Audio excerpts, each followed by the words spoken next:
What's going on, everybody? Welcome back to the Bald and Bearded channel. I'm your host, Sean. We are playing Dark Souls 2, Scholar of the First Sin. What up, James? So, the unique thing about this, and I kind of changed my mind about this because we talked about it the last stream I was doing, we are going to play with a beginner mindset, and essentially what that means is I'm going to try to play through the game as if I had never played before, trying to re-experience that nostalgia. And so what that means is, of course, we won't do like 100% of the things. We're going to fall for traps that we know are there. We're going to miss things that we know are there, but only because we're going to approach it as if we have zero knowledge. And we're going to see how difficult this game is to get through without any kind of guides or being able to look shit up. How would we do in those scenarios? So yeah, let's jump into it. Did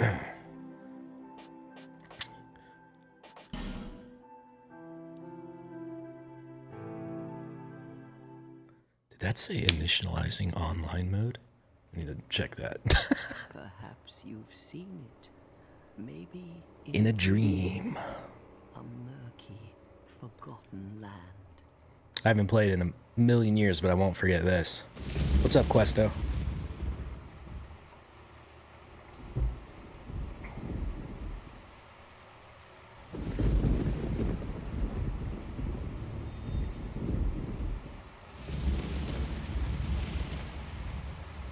A place where souls may mend your ailing mind.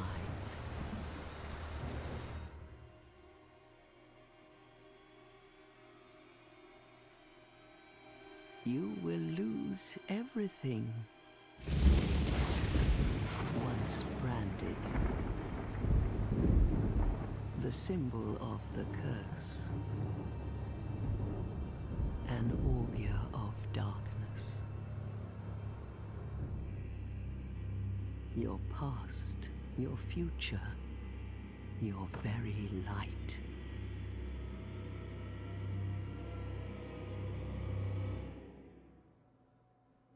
None will have meaning, and you won't even care. By then, you'll be something other than human. A thing that feeds on souls, a hollow. Man, the opening scenes give like so much promise to this game. Long ago, in a walled-off land far to the north, I hate that that voice belongs to her. a great king built a great kingdom. I believe they called it... What up, Sanji? Lake. Perhaps you're familiar. It's been, Oh, how could you be? I wonder when the last time I played this game was. But one day, you will stand before its decrepit gate without really knowing why. Don't look at me like that. So disturbing.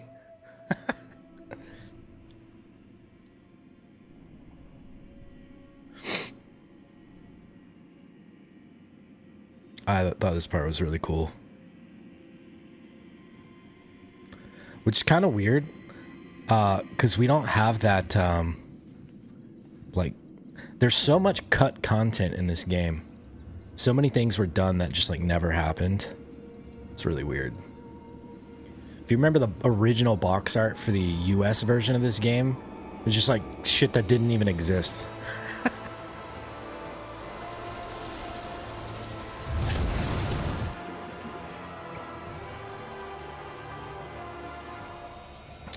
Now you're 70 years old.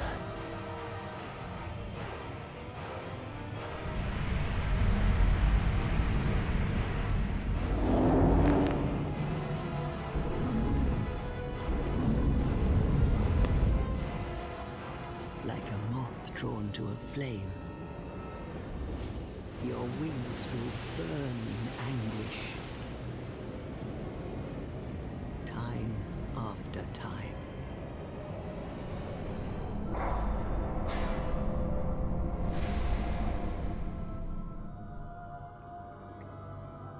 After this is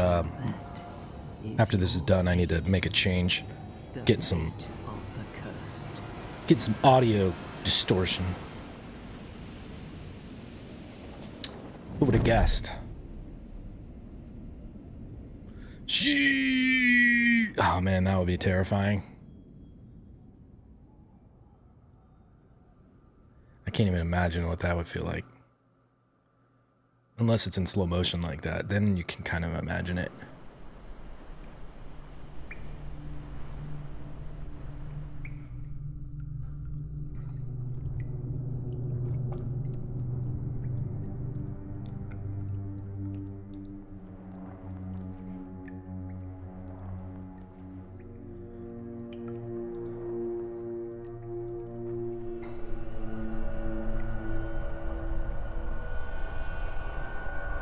My eyes! Oh, that reminds me, when you first discover Majula. This is always weird because there's like little phantoms that everybody's spawning in.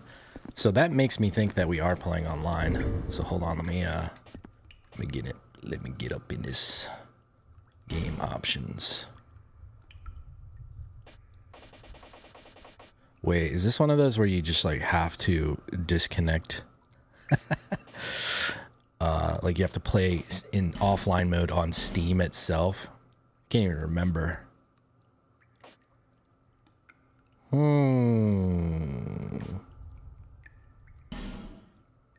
So really no. Maybe you have to do it in the like loading menu. Let's take a look. I need to make an adjustment anyway, so this will kind of make sense to check this out. This game has some loud ass menus compared to most. Huh.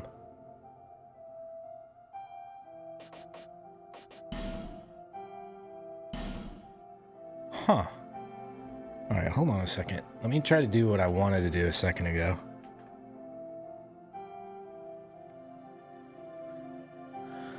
Okay. Settings. Buffer size. Bruce. Alright. So we'll change that. And let's go back into the game.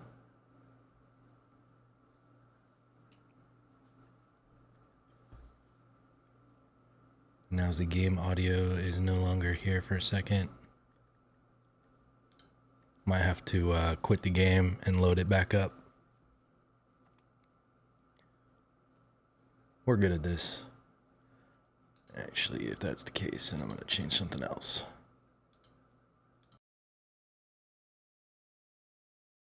Oh.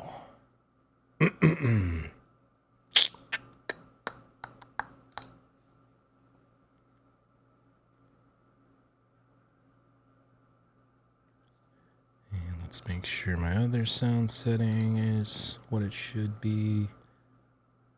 Yeah. You know what's really crazy? When I connected my PlayStation controller, it just like auto switched to the audio as that.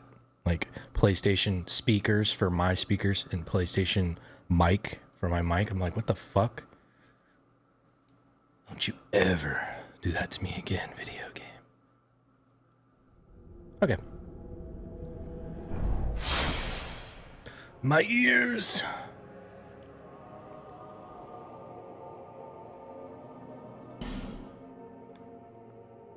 So, is there no way to do this? Wait, which one is the one I just started? I guess this guy? Or I guess it'd be the top one, right? It's real serious because they're, well, we'll see where we're standing. I think both characters are in the same place. I was just making sure the game was working before I streamed, but yeah. Okay.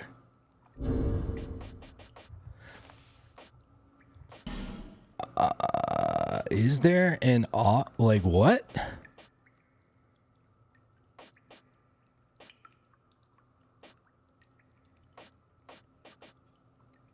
Am I crazy?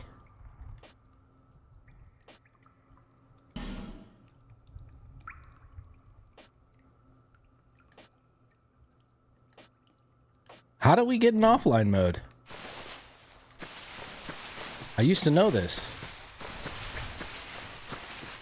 Is the grass mega loud for you guys? I feel like this is me problem. Sorry. I have to lower my system audio for myself because this is just nutty. In this game, at least.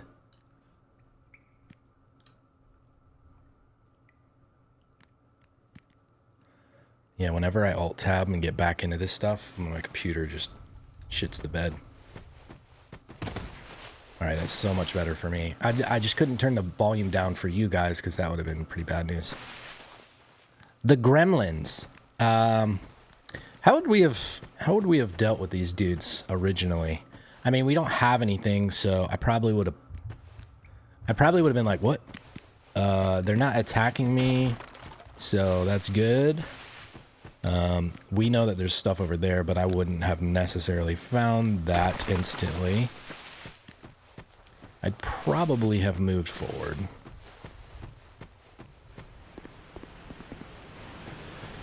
I would have thought those little critters are basically like the undead in the asylum that, you know, like you can attack them if you want to, but you don't really need to. And that's kind of what they are, but they're way more agile.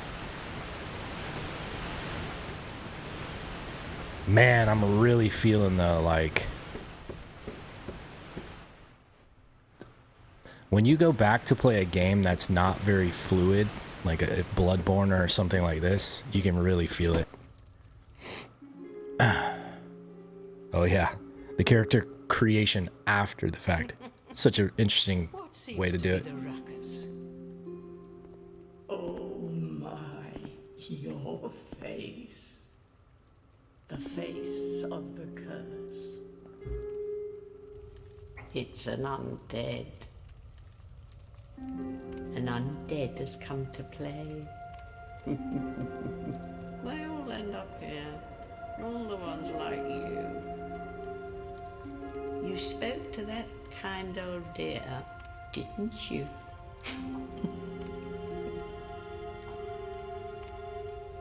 You're finished. You'll go hollow.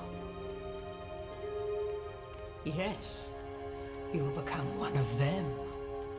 Hollows prey upon men, feast upon their souls. This is the fate of the cursed. Sorry, I'm just tweaking some stuff. Oh, okay. What is your name? Burgle cut. That's what it is. All right. Try to recall your name. I don't know. I guess we'll just, we're not gonna play another questo. Let's do the bald bastard. Are you sure? I think so. At least you know your own name. Here's your reward for sharing. It's a human effigy. Take a closer look. Who do you think it's supposed to be? Think back, deep into your past. Yes, it's an effigy. You might think those fingers are gloves, but it's just his rotten hand. Whoa! All right, let's see.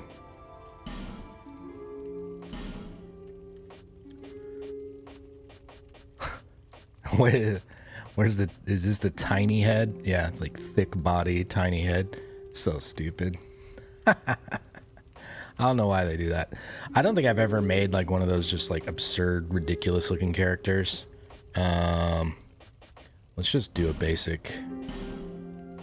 Jacked. Okay. Okay. I guess we'll look at class and gift. So without knowing anything about the game, what would I want to do here? I'd be looking at... I think I would look at stats, and I would try to figure out what the stats mean. So, and I think we can do that, right? Yep. Oh man, I just remembered this is the adaptability game, but we wouldn't have known that. Alright, so level, vigor, an attribute that determines HP, endurance, an attribute that determines your overall stamina. Both make sense. Vitality, an attribute that determines your maximum equipment load. So this is like so weird to me, because vitality you would think is HP, and I think that's what it is in Dark Souls 1. So this is like one of those immediate curveballs. I mean, vigor, yeah, it's just like, it seems like they should have used something else. They should have made this vitality, and then equip load should have just been something like, I don't know. Mule power, pack horse. Okay, attunement, self-explanatory from Dark Souls 1. Attribute governing number of spells that can be attuned. Boost spell casting speed. Oh, by the way, we will play with the experience of Dark Souls 1, because that's pretty normal, right? Like a noob in Dark Souls 2, you're very rarely going to come from none of the games and just start with Dark Souls 2. So let's just assume that we've played Dark Souls 1, and so we're kind of like, we might not even see the difference here and like start leveling up like endurance and think that that's going to improve our equip load, and then be rudely awakened to, holy shit, there's a stat that is literally just dedicated to that. And then holy shit, whenever we figure out what adaptability is, like, this was one of the pain points in this game for sure. It was a big pain in the ass. Okay. Strength, nothing different there. Attribute. I attribute that to you, Questo. Attribute required to wield heavy, powerful weapons. Also boosts attack. Attribute required to wield weapons during requiring finesse. Okay. Of course, that's Dex. Adaptability. Now, this one is like super important to understand. Raises various attributes to ensure one's survival. That immediately, to everybody, when you play this game after playing Dark Souls 1, you're like, oh, okay, they replaced resistance with this. Boost agility and various resistances. So you're like, oh, okay, perfect. But boost agility? How? What does that mean? Like, you kind of read that and then you don't really think about it because there's no explanation, right? Intelligence attribute required for sorceries, boosts magic defense, and proficiency in sorceries. That makes perfect sense. Faith attribute required for miracles, boosts lightning defense, and proficiency in miracles. Okay. We have to make a decision on what type of character we're going to play. We're not going to do a faith-based character because that's what we did last time. I think if I was a noob after playing my faith-based character, I would do one of two things. I would either go full magic to see like what the difference is there, or I would be like a full melee. I think to add some flavor and some difficulty and something unique, because it's not something that I really do. Let's just throw ourselves into the magic realm. So this is going to make things way harder for me, by the way. I can't even think of the last time I did anything like as a mage. It just really fucking sucks in my opinion. There's OP stuff for sure, but for the most part. So we'll do like tank. We'll do a glass cannon type mage, so a battle mage. we won't have like a sword and board mage, but we will have some kind of weapon to deal melee damage. So obviously we'll be looking for a weapon that scales with intelligence. Okay.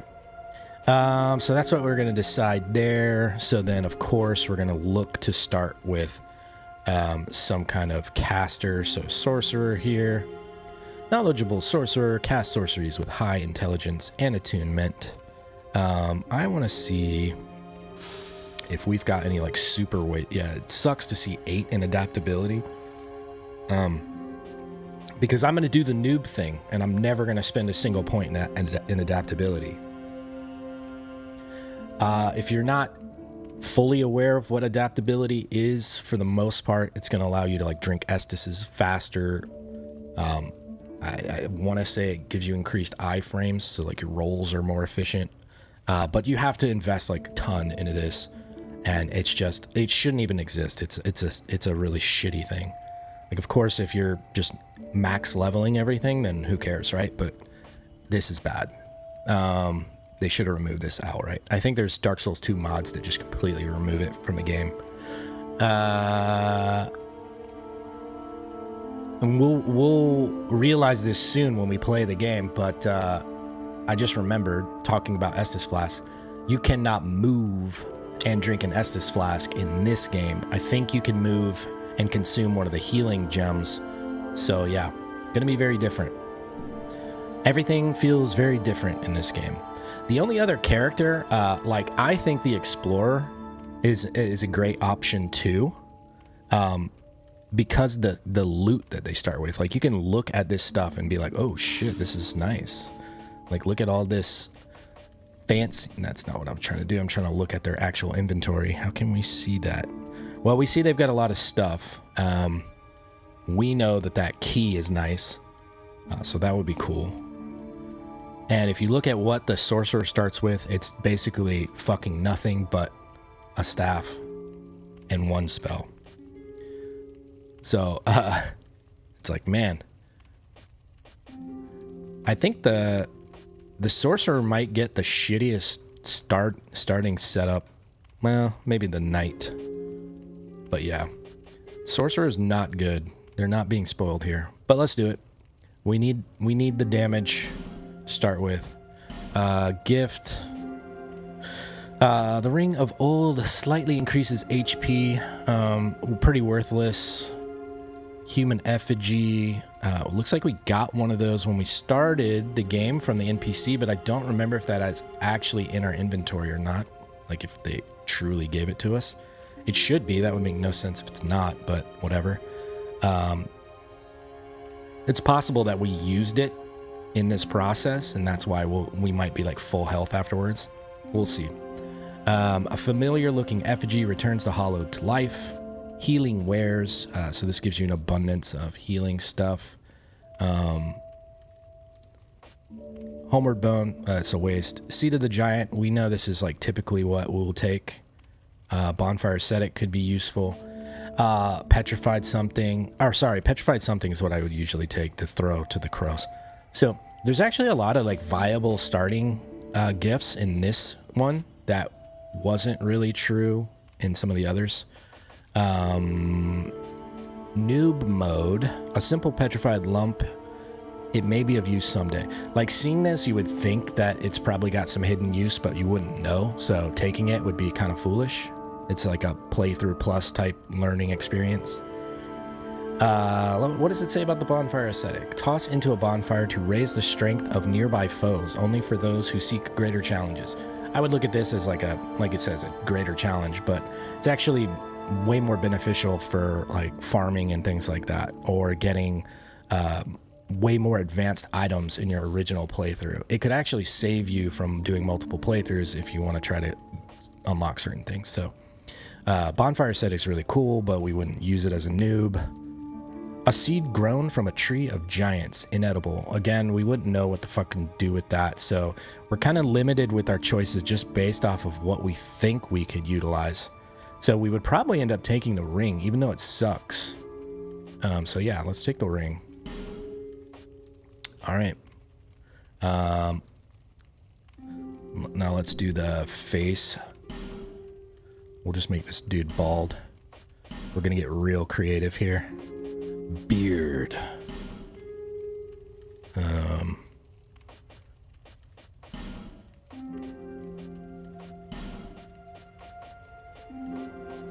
My shit is like salt and pepper and mostly gray, so let's just do this for now.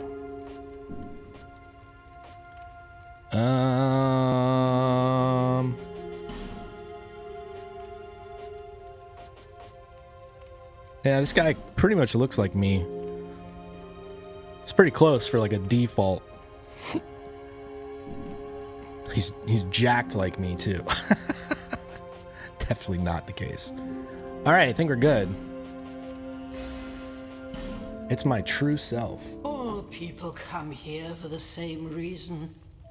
To break the curse. You're no different, I should think. Doesn't stand a chance. Well, you never know. How's the stream? Is it functional? Keep me informed if shit goes bad, please. Ignore the scary looking man in the far right side. But remember, hold on to your souls. They're all that keep you from going hollow. Oh, I'll fool you no longer. You lose your souls. All of them. Over and over again. I'm impressed she's got all her teeth.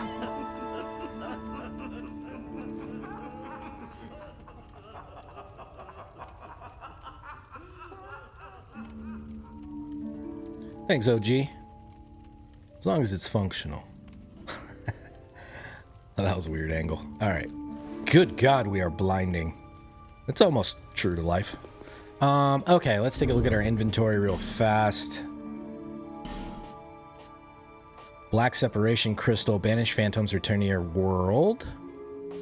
Dark Sign. Lose souls and return to last bonfire used. Okay, so this is a co-op item.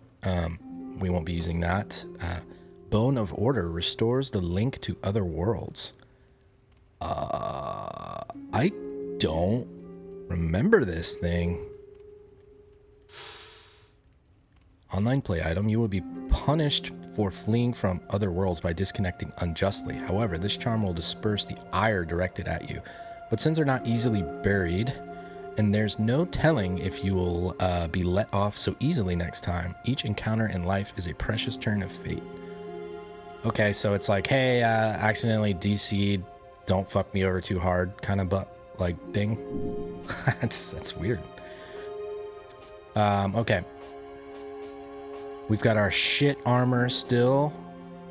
Okay, is the ring actually equipped? It is not. Oh yeah, 4 rings. Yes. Forgot. So nice. Okay. Thanks, Questy. Okay. So again, we're a noob. We're not gonna know the wooden spoon troll trick. This is a limbo. A link between Drangleic and the outer world. No Estes. Fair traveler, I know that you must have a story. Why else would you visit such a place? This lost, decayed kingdom. Okay. Well, we're gonna do the same thing I have to do every time I play this game. The music is just so fucking loud in this game. It's insane.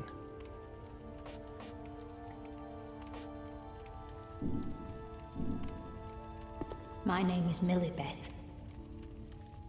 The old women were once fire keepers. I am here to look after them. It is what my mother did, and her mother before her, and so on. The old women were keepers of the fire. But now, the fire shows signs of fading. And the kingdom is beset by hollows. She's such a like. Could you imagine talking to someone that's this slowly? How fucking awful that would be. You know about the spoon? Oh no, Questy. The old women are sisters. I am told there was a fourth. Long ago, firekeepers were commonplace. But now they are lost, scattered to the winds.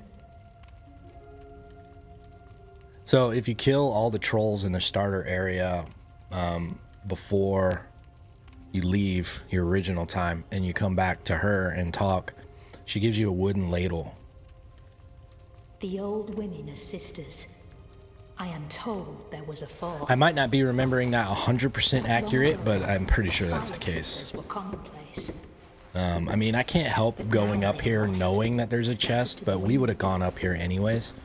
And the chest is like super obvious, so we would... I think we would be... the first thing I would notice is like, oh wow, there's no chain. So now I'm going to be very cautious when I approach chests, trying to figure out how will we determine if it's a mimic or not. Because you can't expect them to just completely erase mimics. Again, mimics are not like a trap, it's an actual creature, so it'd be weird for it to just be completely gone, considering this is a continuation of Dark Souls.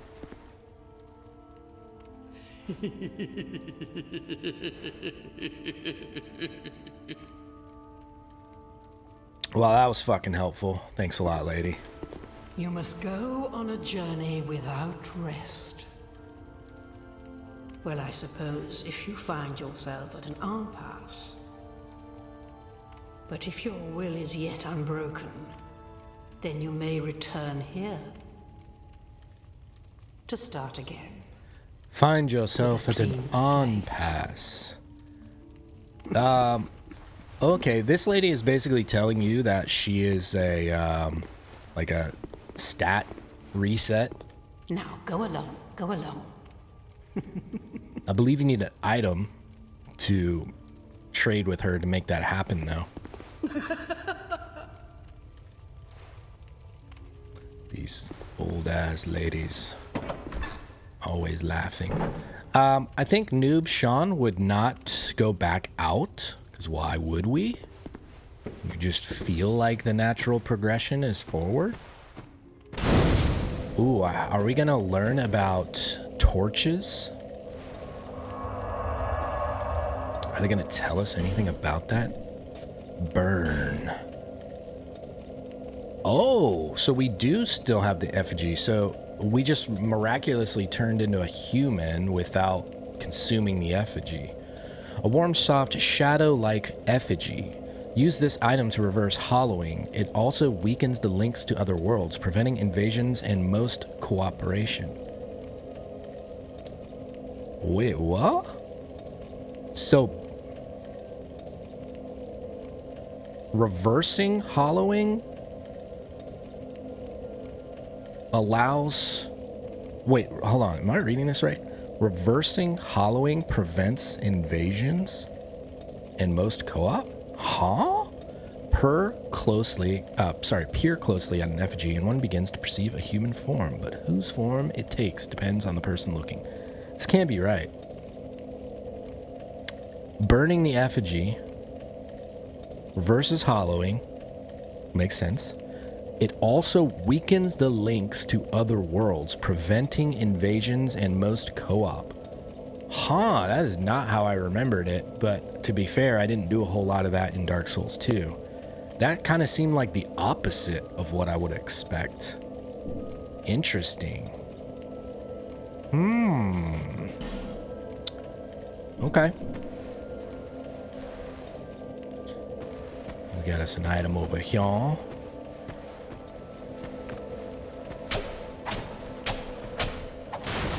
I think it's like a 50-50 that people would start immediately noticing that there's like absurd durability in this game, but maybe not. I mean, you'd be curious, like, what is this red bar underneath my weapon? And then you can see it's already depleted some. So that would be concerning. I'd be like, whoa, okay, what's that all about? But then also we picked up a torch, right? So I'd go into the inventory. We're going to try to figure out what, like, obviously the torch seems to make sense. But, like, everything we pick up, we learned in Dark Souls that we want to check its description. And this would be very, very, very confusing. You'd be like, what the fuck? No torch? I just picked it up. And you're looking through your entire inventory, mind you. So this would be like an absurd moment. You would think you just glitched, something fucked up happened, and you wouldn't, like, you just wouldn't have any reason to notice that. Like, what am I supposed to do? And then at some point you might notice the toggle and then see the light torch. This is just a terrible trick to play on the noobs. It is not easy to realize that. Yeah, I don't like that.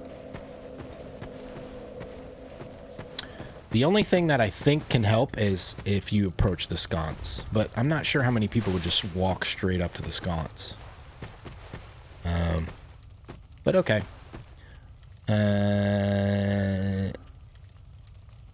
I'm gonna approach it like we don't know to light these sconces, because that is a secret. If I remember correctly, if you light every sconce in this starter zone, you get an invasion by a red phantom. So yeah, let's just do the noob thing and play the tutorial, just like I think most people would.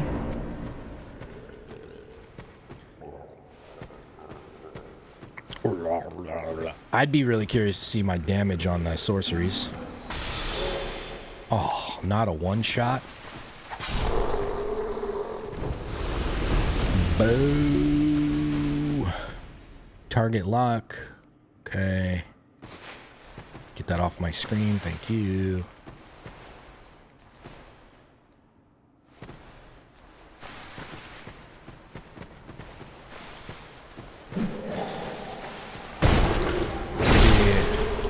Our first time seeing the crits. I think I would have liked that. That animation's pretty neat.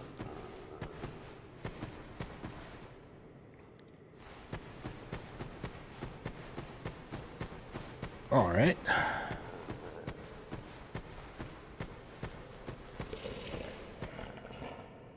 Hello, Gobna. The next chance I get, I'm gonna hit somebody in the back with my sorcery and see if that has any kind of impact. Like, if they're not facing me, if it does more damage. I could see that potentially being true. Whoa. Good God. Ah, shit, I hit my paddle. That's going to be brutal, especially because they're life gems. Oh, wait. We can try what I just talked about. Nope. Same amount of damage. Well, that sucks. Ooh. Yeah, we need to take some time to, like, look around, too, because, you know, can't take for granted that we happen to know these areas. All right, so that is the... change your gender tombstone thing, if you guys aren't aware of that. If you like at any point in the game, if you come back to this area, you can hop into that tombstone above my head over there, or not tombstone but coffin, and you'll go through a little like animation, and then you jump out and you're a chick. And it's, well, if you started as a dude, it's funny because if you're wearing like a full suit of armor or something, you might not even know. You'll just be like, what? Nothing happened. And you won't have any idea until for some reason you might change your armor. And in fact, I'm pretty sure that's what happened to me the first time I did that. I was like, wait a minute, what the fuck? I couldn't figure it out. I think I had to Google what the hell just happened to me.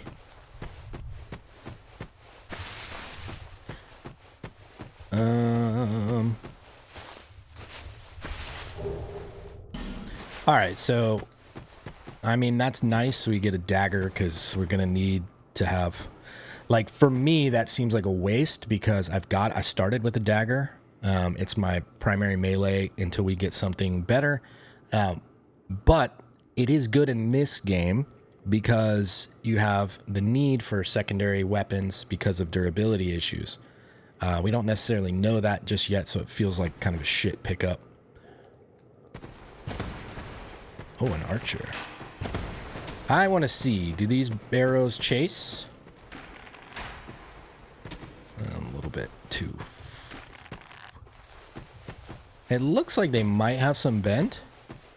They seem to move faster than, I don't know. They seem to move faster than Dark Souls 1, but it doesn't look like they bend that much.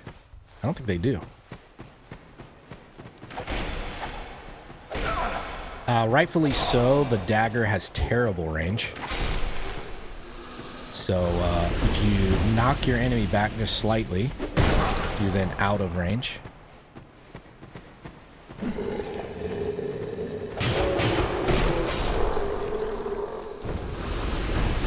I don't know if you guys are picking up on that, but it seems like when you combo multiple hits together, with this weapon at least, the third hit seems to be more powerful.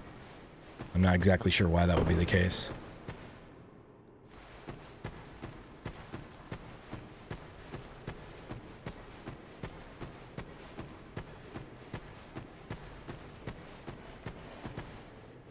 Maybe it's like a staggered damage.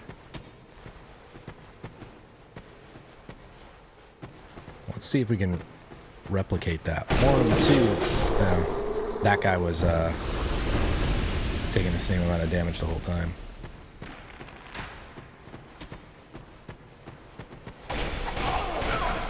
Maybe I'm delusional. I don't know. It seemed to have happened multiple times though, so I thought something. Use item. What? Use item? How?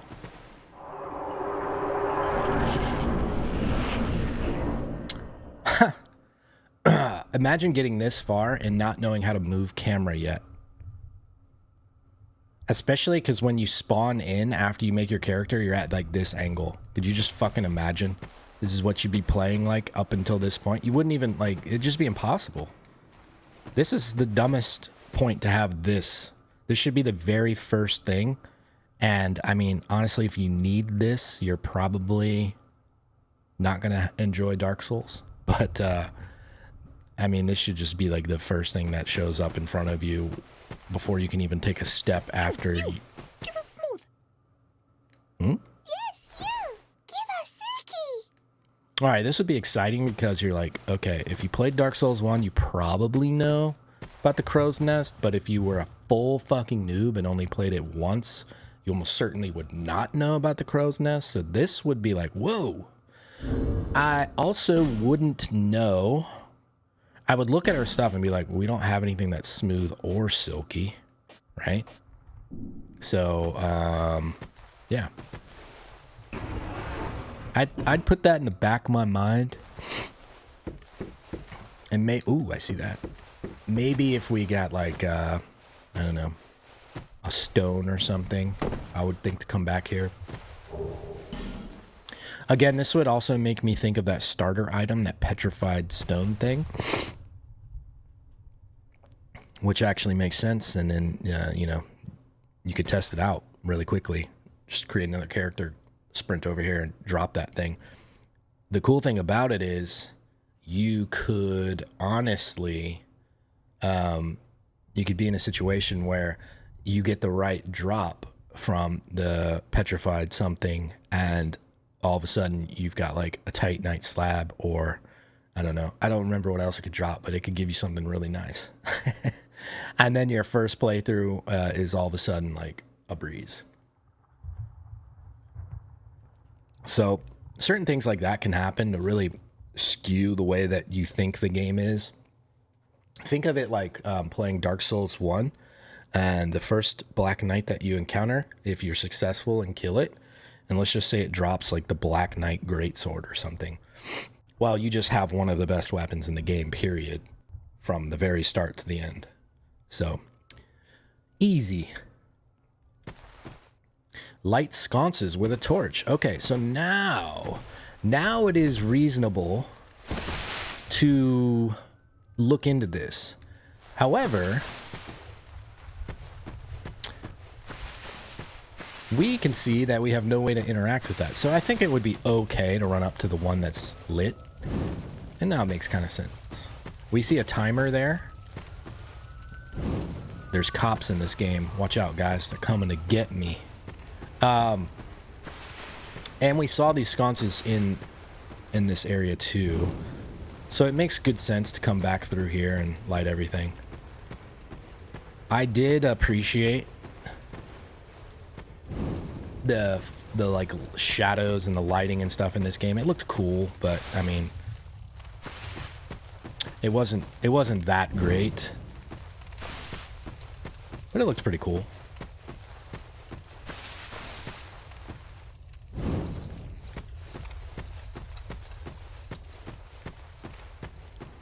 My character is so pasty. I mean, this is like true milk skin tone.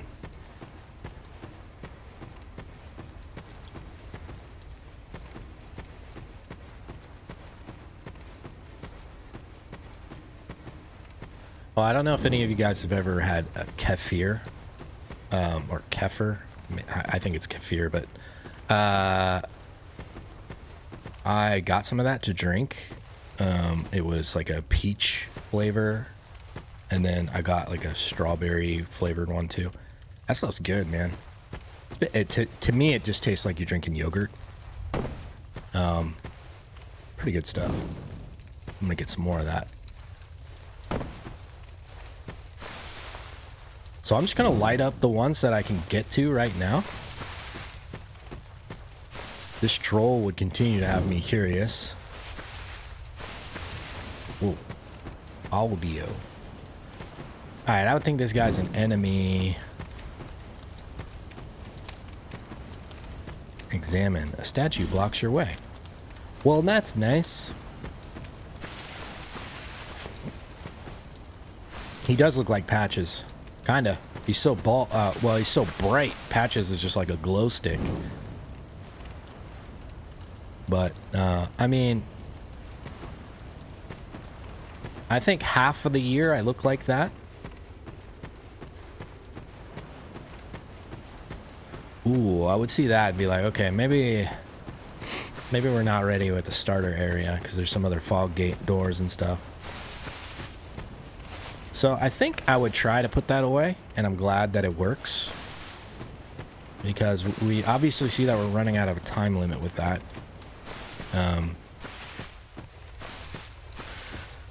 And I would just go into the next opening that I could.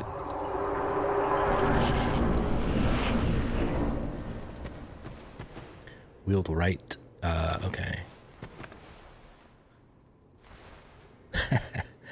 Oh, let's test if we can do more damage with the two-handed cast. Yeah, I was gonna be like, that would be so stupid. But it like refuses to cast it with two hands. This does make me wonder.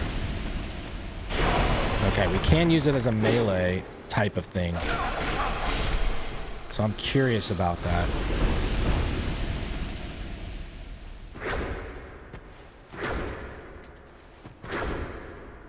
Huh. Hold Y to wield left-hand weapon two-hand. Okay. We don't have a left-handed weapon, so it's not really a... Well, you know what? I would actually... The way that I like to play, I would probably put the catalyst in my left hand. Especially if I had like a true decent melee weapon. We're not really in a difficult situation with this newbie starter zone, so I wouldn't really think to get too creative right now, but typically I like to have my casting thing in my left hand and just swap. While dashing, down press left to jump. Okay. I think I was really pleased when I learned that's how you jump in this game. because it's much more reliable than it was in Dark Souls. Amber herb. We don't know what that is, so we're going to take a look in a second. Just want to get away from ledges.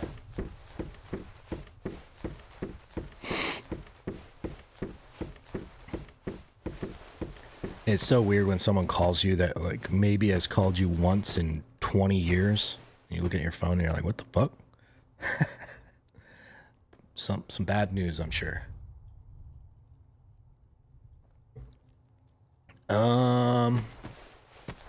Or some drunk news. Guard break. Ooh. Wait a minute, what? Simultaneous bumpers. Okay.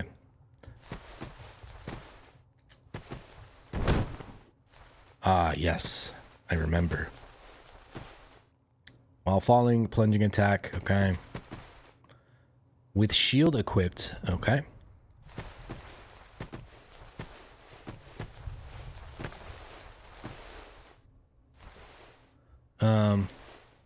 It actually makes sense to use this with two hands. Okay, that was really whoa, come on now. What is this setting that I've got on? I need to look into this. I think it was swapping my target just when I was like touching the right joystick.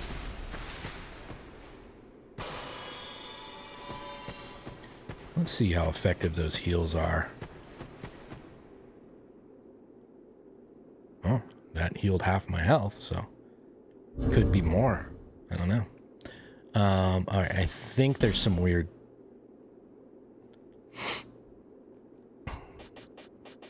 Toggle auto lock, auto target. Automatically target an enemy when attacking close range with no lock. Hell fucking no. That is disgusting. Automatically acquire a new target when the locked on target dies.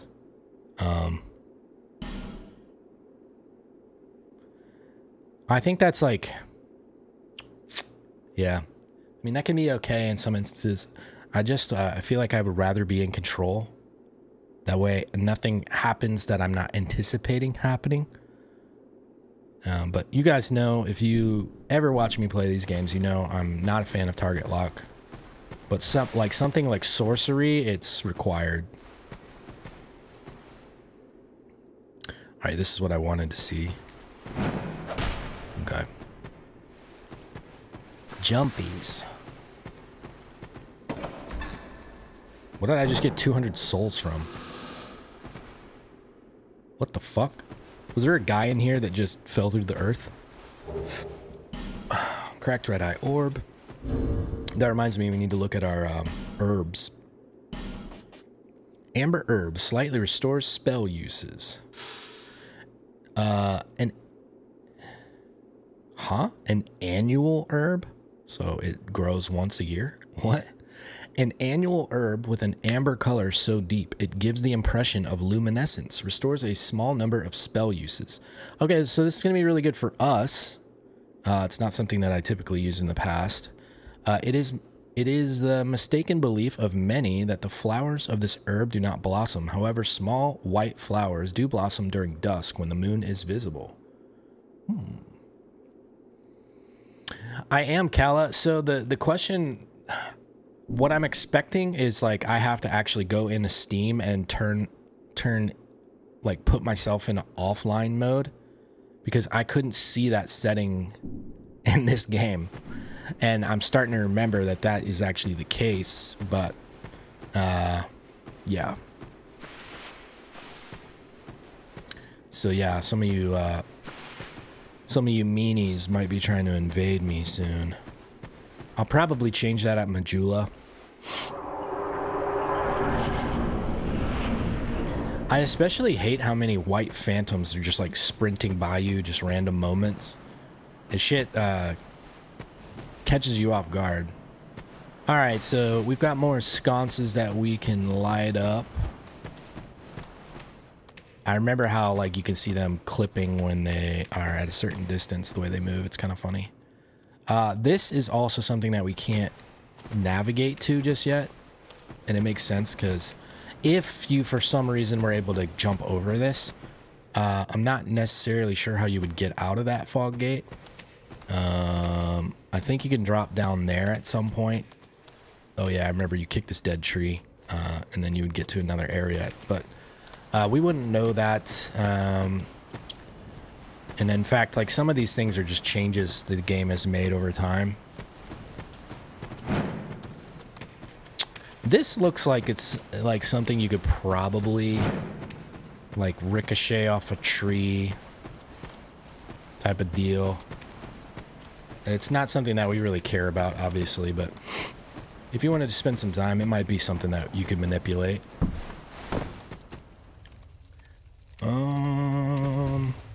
Okay, since we can't get to all the sconces that we see, we're not gonna waste our time lighting the other ones just yet. At this point, it looks like we've gotten everywhere that we could. So our brain would tell us that to get to that troll thing, you have to go through that area that's blocked off. Of course, it is. We of course don't have the original troll kill, so we don't have the ring. Whoa, shit! That's what I'm talking about, like shit like that. Okay, let's read the notes here. Death ahead. Visions of bloodstain. True. Hope ahead and then joy. Okay, so I think those are player notes, like actual player notes.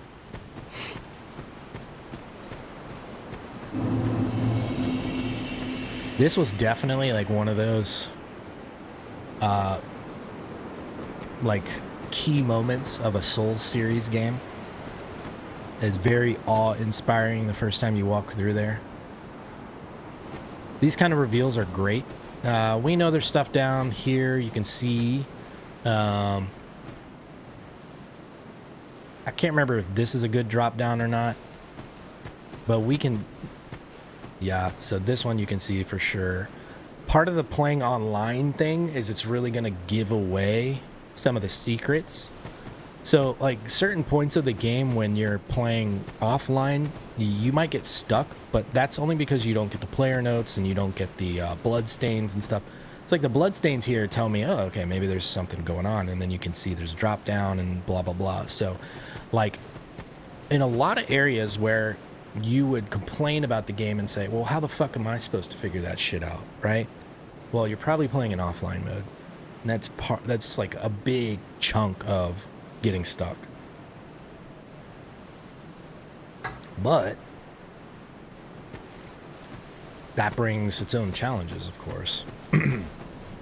Yeah, so anytime I'm in a new area, I typically try to just like check out the edges. Okay. Blood stains.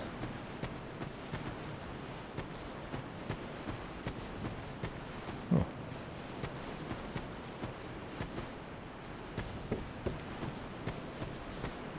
Fatty. What the? True.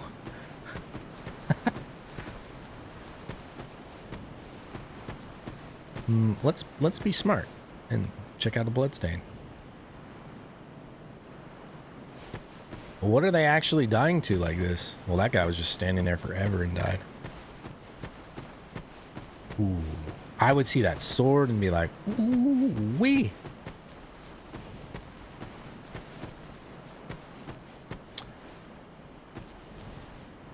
Typically, you're not going to expect enemies to just be chilling like this. This game is probably the same where you can't just like initially target a NPC until it's aggro. So if you're approaching an enemy or an NPC and you're trying to determine if it's bad or good, like if it's aggressive rather, not being able to target it is a pretty good indicator. Have you business with me? The way under's all blocked up, you see, by this god-awful statue. Heavens above. Who thought it a good idea to put it there? Oof, I'm in quite the pickle now.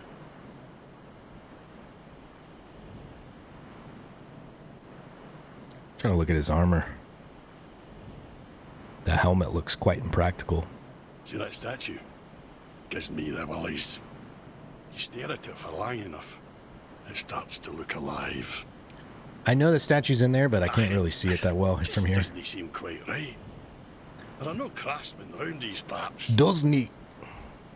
Hey, you don't think a real-life person was turned to stone, do you? That would be fucked. See that statue? Gives me the willies. Okay. Hey. Hurrah for friend. Giant ahead.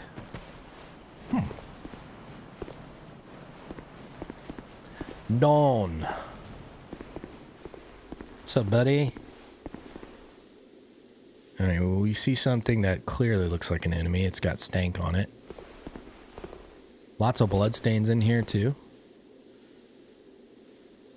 It's funny, when you click on one bloodstain, it just shows you like a bunch of the bloodstains in the area. There are just some people getting fucked up. Interesting. Okay.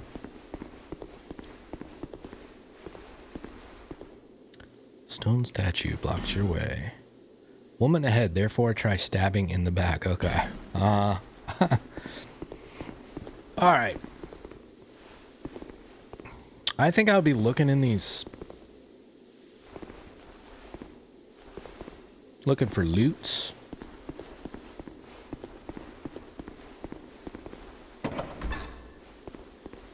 I didn't see that guy at first, but of course his fucking back's to me.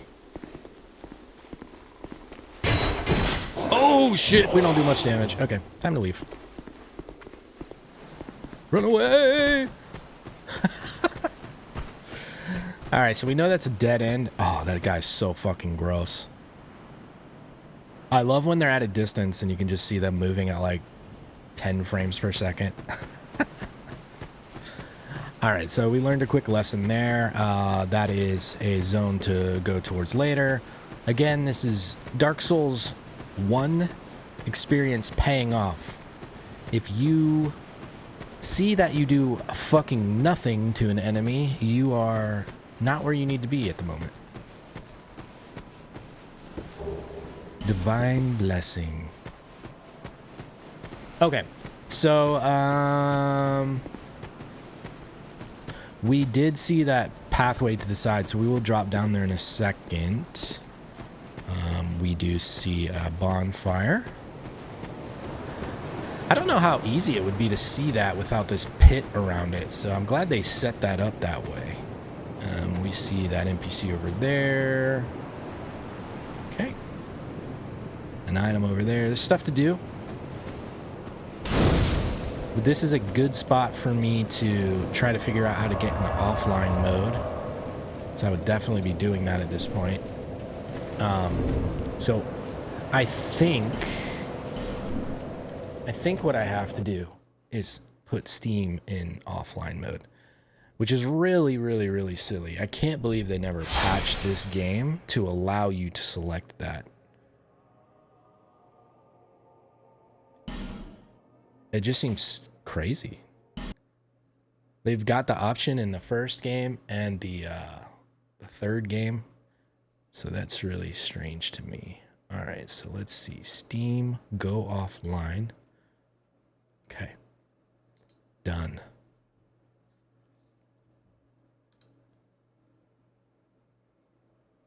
And I think it was crazy because like the people that had it on console, they just had to like just straight up disconnect their network from the console. Because I don't think, at the time, I don't think you could do it. I don't think you could just go into the, like, I mean, you probably could now that I think about it, but it would just be way easier to just unplug like an Ethernet cable, assuming that's how you were connected to your network on that.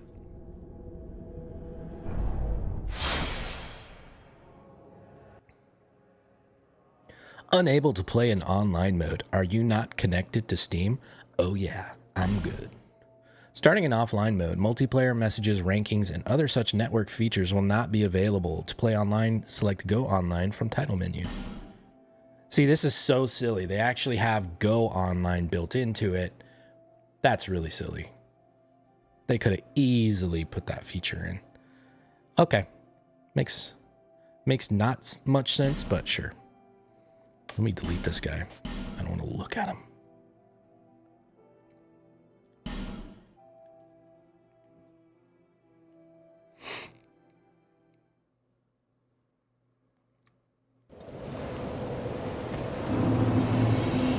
Those things on my back, at first I thought that was like arrows.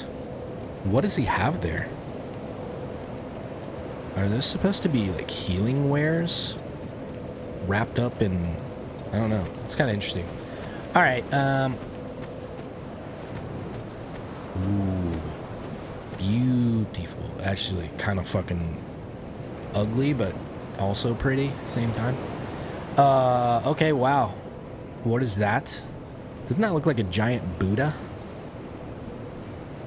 Interesting. So I don't know if you guys heard me last time we were talking about like fucked up deaths and Souls-likes. This was my first death in this game, backstepping after talking to her, because of course they put her like up on the ledge. Are you the next monarch? Yes. Or merely a pawn of fate? Bearer of the curse, I will remain by your side. God, why is it so loud here? Shatters. Take this with you. May it ease your journey. You know, I guess it makes sense to be loud here, though. Go on and see the king. He who made Drangleic what it once was. He who peered at the essence of the soul. King Vendrick. You may level up by the power of the Emerald Herald. King Vendrick wants us to visit the king. Bearer of the curse, seek misery. For misery will lead you to greater, stronger souls. You will never meet the king with a soul so frail and pallid. None. Seek those whose names are unutterable. Seek, The lest. four endowed with immense souls. Their souls will serve as beacons. Once you have found them, return here to me, so that hope will not fade away. Okay, so she's kind of serving the purpose of, I don't know, like, you can think of it in two ways. My new brain tells me either I level up with her exclusively, or she's kind of like the Lord vessel where I dump like high value souls to her for some purpose. Bearer of the curse, seek souls, larger, more powerful souls. Seek the king. Okay. That is the only way. Let's check out this building. It's also a high vantage point, so maybe we can see something cool. There's a dude up here. You're undead, aren't you? Ooh. You have that distinct scent. Same The voice? smell of irreversible fate. This is Majula. It is a kind of settlement. Is he the same A place where voice life actor is for the chainmail guy? Almost normal. And in Drangleic these days, there are very few places like that. I am Solden. Solden. And like you, I lost everything. And now I'm here. You probably heard that it was possible to break the curse here. Well, that's not true at all. There's nothing here for you, me, or anybody. He's certainly playing the same role of a crestfallen person. Do you know much about souls? Even I'm not certain, but I'm told that the soul is the essence of life itself. Anything living, sentient or no, supposedly has one. What we call the curse is traceable to the soul. Do you see what that means? Do you see? To be alive, to walk this earth. That's the real curse, right there. We undead will never die. And that's quite a predicament, really. This guy's a sad boy. Alright.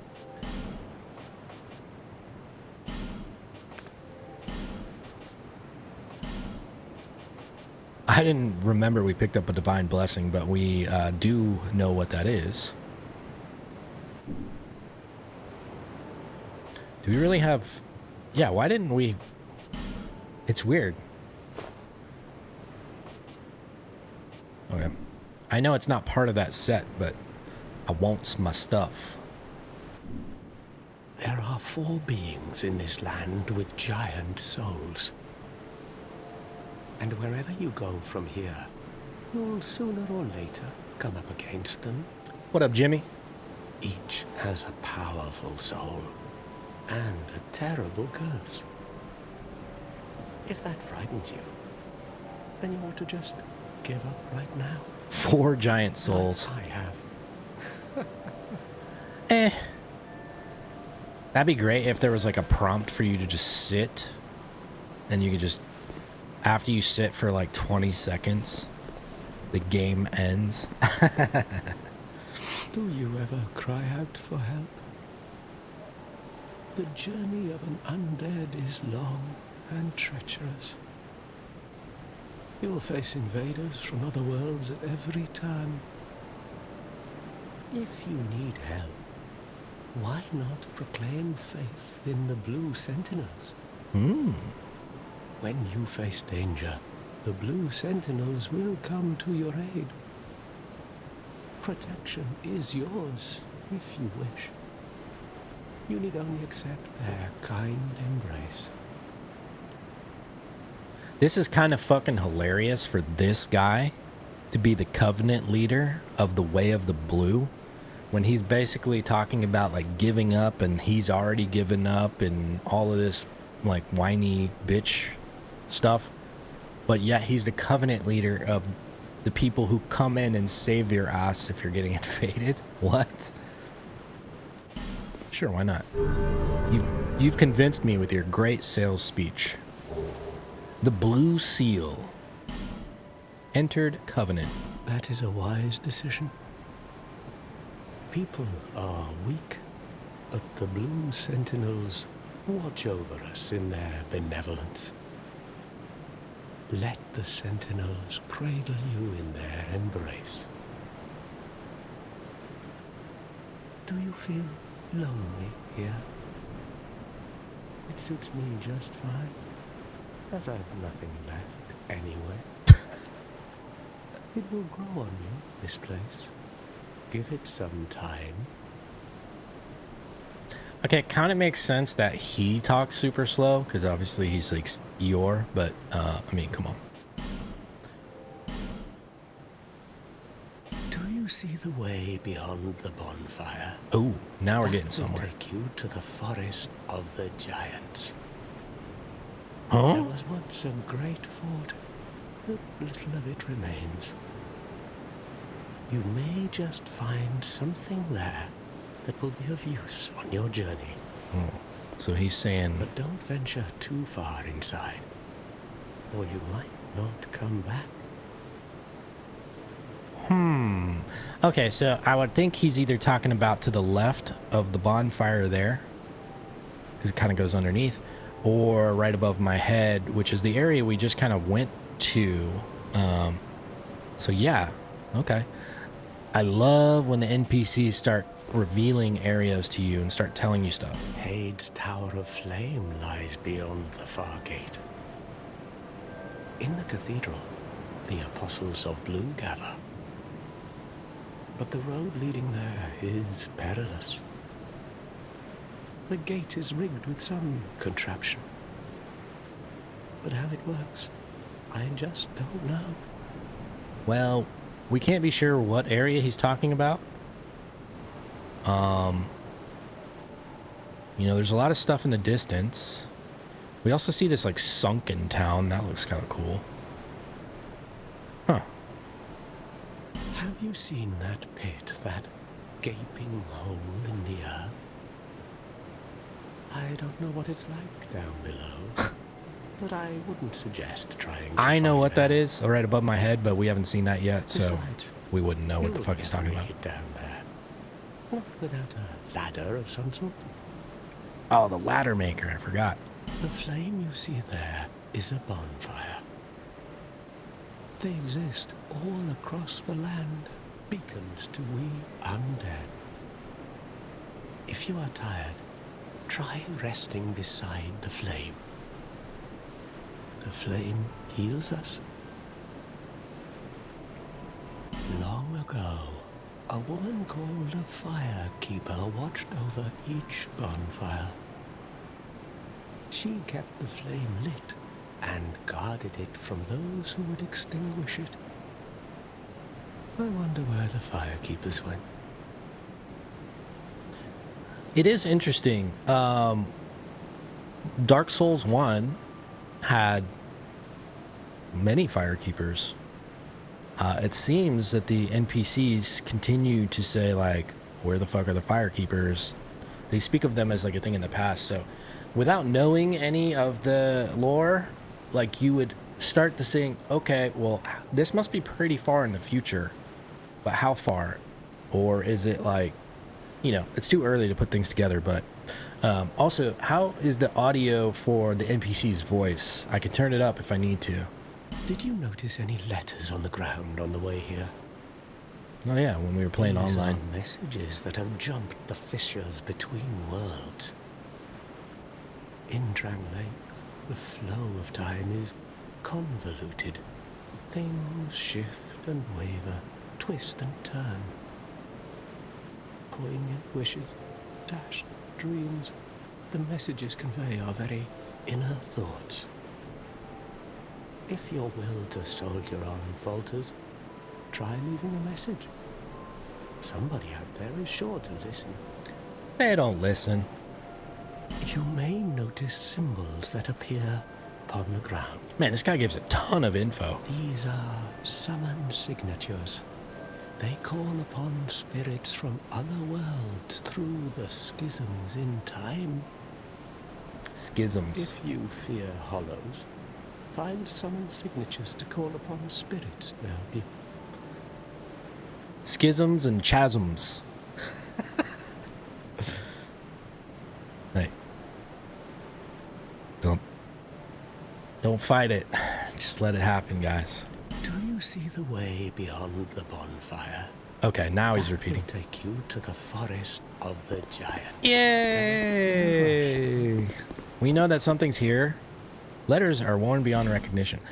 From my recollection, this is like your death counter, maybe. So if you're playing online, or maybe you don't need to play online for that. No, this is, okay, this is death worldwide, but yeah, so that would obviously need online. It's something on the backside, I can't remember.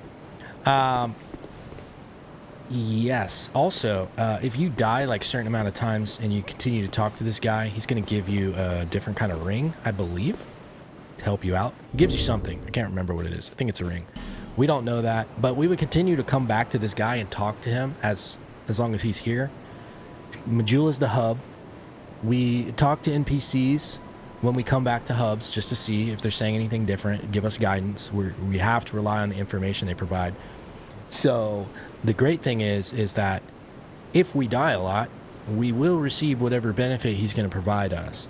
But just because we know that, we're not going to like intentionally throw ourselves into the ocean like some people will over and over and over and over and over again and then go get the item from him. I want to say it's a ring though. Okay, so we did pick up a Covenant ring. Ring of the Way of Blue Covenant increases HP slightly. So this is effectively like the same thing as the life ring. The way of the blue is not a developed religion. It is a humble prayer that spread naturally amongst those seeking help.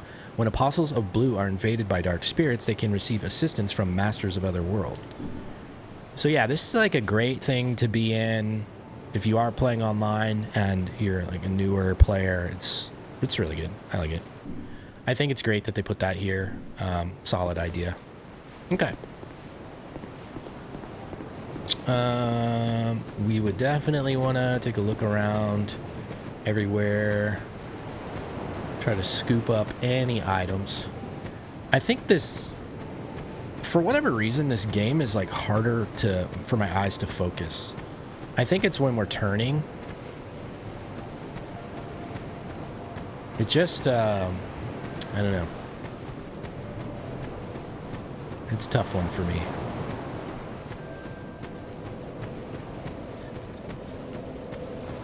Alright, so I think what I want to do is go jump off the sides where we saw the items. We'll try to scoop up what we see. Again, we're not going to like get everything. We're not going to 100%. We're not going to, like, this isn't going to be one of my normal, like, milk the game type of playthroughs. But anything that we did see through natural, you know, gameplay, we're going to try to get. If we find a boss, we're going to fight him. We're not going to just like skip over an optional boss because we won't necessarily know that they're optional, right?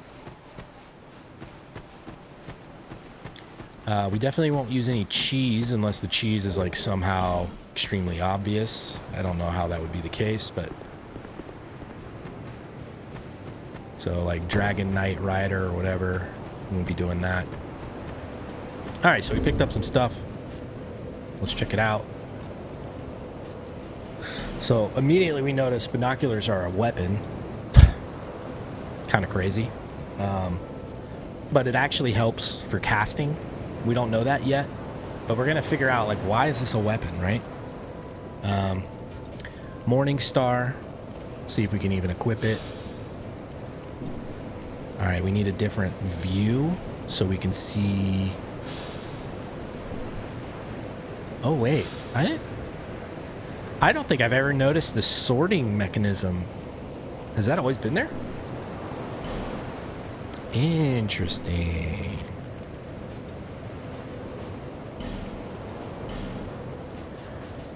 Oh, okay, we picked up the chime. So immediately we recognize, okay, so there's no more canvas, at least for now, from what we can tell. And now the cleric's thing is a chime. All right, so binoculars.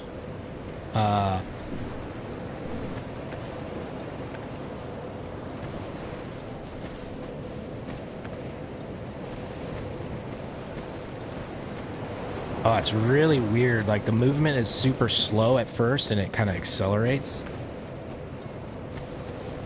You have to hold it down.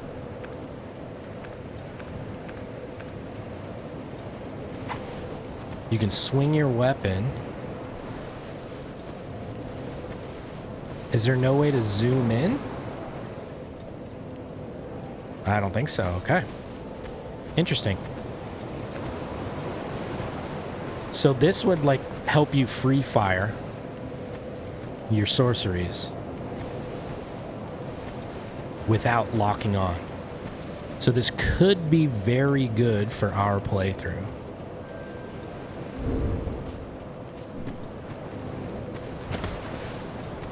All right, let's continue to scoops. This guy is like, his coloration almost makes him hard to see. Who are you? Oh, it doesn't matter. Just help me open this door. I packed my tools in here, seeing it was vacant. But now somebody's gone and locked the door. I'm a blacksmith. I'm nothing without my tools. Bring me that key. Chop chop. Chop chop. I'm a blacksmith. Bring me that key.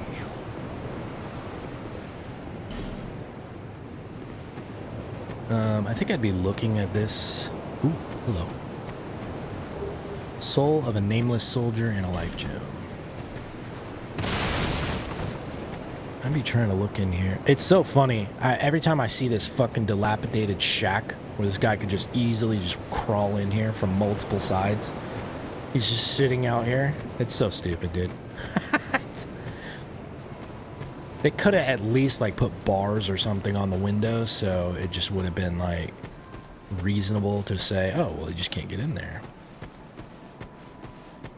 Give me that. Life gem.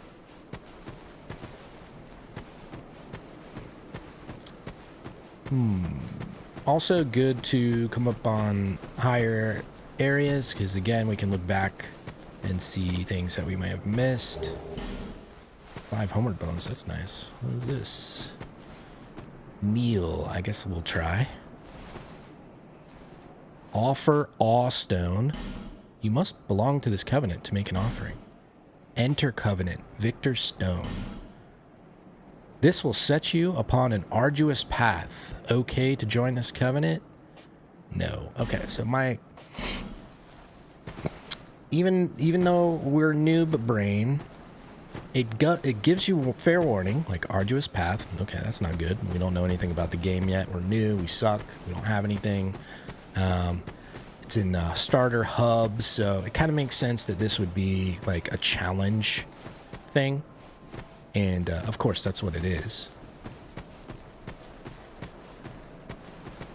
And now we can see the giant pit. Oh, this would be tempting, right? Like just if you had no souls on you or anything and you just wanted to try to get like the first couple items, definitely tempting. We know that the fall ring is in here with the cat vendor. I mean, we're going to find that out soon. But to me, I think that's a death fall without it. But I can't remember. So we may try it. If we suffer a death at any point and we come back with like no souls, we might give it a shot. Well, I guess it doesn't matter. The real thing is we're in human form, so I don't want to die. I think everybody's going to talk to this cat because they're just going to inspect it. They're going to get closer to it. It's crazy that cat looks like really fancy. But just coming in here at first, I would think, oh, well, it's just an, you know, the NPC that lives here is not home yet. Oh, undead. Shalaqua. And one without much time remaining. Just about ready to fall apart, I'd say. I think that's her name. It's been a long time. Not exactly the time to be chatting with a cat. Well, suit yourself. Oh yes, you may call me Shalaqua. Oh, I was close. Enchanté. Enchanté. So, what did you want anyway? My niece. Ooh, you smell wonderful. What does that mean? What? Okay. Ooh, we would like this, especially knowing that we can wear 4 rings, and the 2 rings that we have are not really something we care about. This is something that I would immediately lock in on and be like, okay. Fall damage. You can see the pit right there. I mean, those 2 things like immediately make sense. It's really expensive though. So you would hope those items in the pit are really nice. Absorbing HP from each defeated foe. If you have a ring vacancy, this makes a lot of sense. Red eye ring, easier to be detected by enemies. There's probably good use cases for this, but overall, I mean, obviously, like you're not going to want to continually wear this, probably. Easier to connect to players who chose same god. So if someone's in your covenant, you will have some undetermined number, increased percentage to match with them somehow. These kind of things just annoy the shit out of me because they don't put a value on it. Like, easier to connect. How much easier? Can hear the voices of foes. So this is pretty cool. At least the idea of it, right? Ring Worn by Roy the Explorer. Hear the inner voices of surrounding foes. Useful for locating hidden enemies and perhaps for a few other things as well. So this is like something that I would totally want to wear on a second playthrough when I'm just trying to dig up as much information as I can. You can find some pretty cool secrets with stuff like this. I like that they have things like this, right? It's cool. Okay. So we're familiar with all of these items from the first Dark Souls, so that's nice. Okay. So they've got a list of covenants and the ranking of them. She seems to be some kind of covenant expert. This place is already dead. Everything will crumble and waste away so that something new may be born. Isn't it wonderful? This place is fascinating. We receive only the most peculiar visitors. Folk like yourself.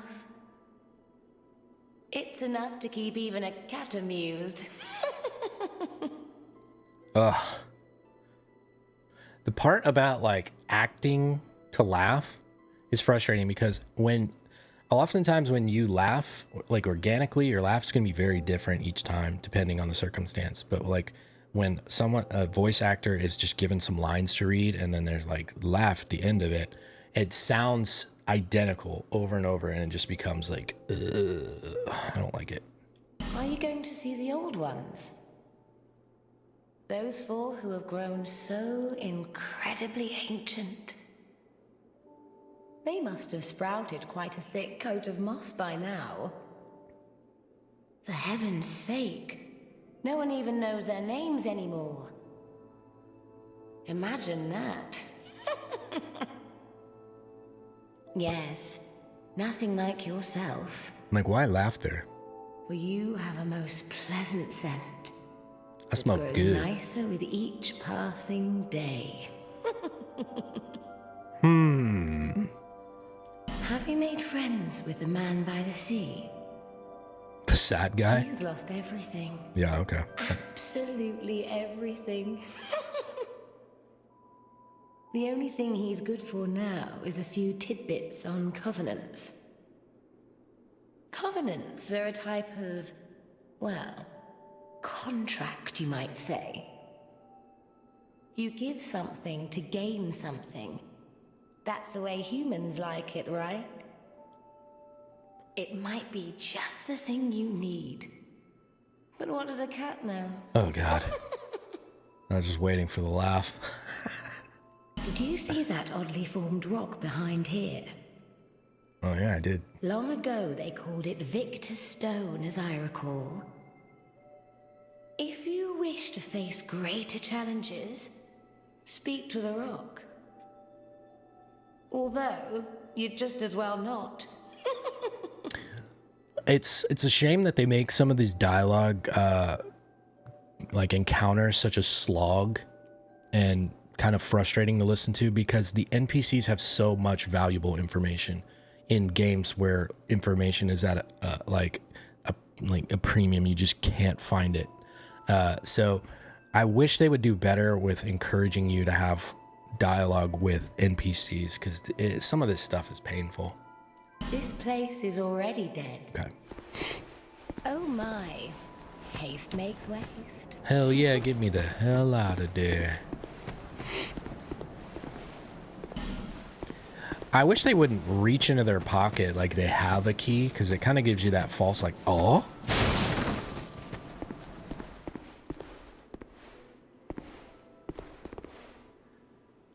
Huh.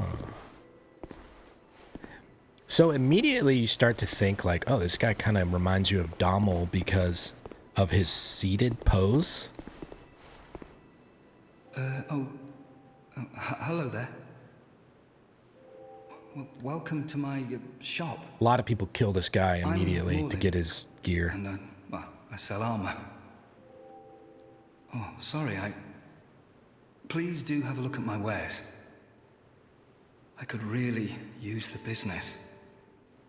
If you'd be so kind.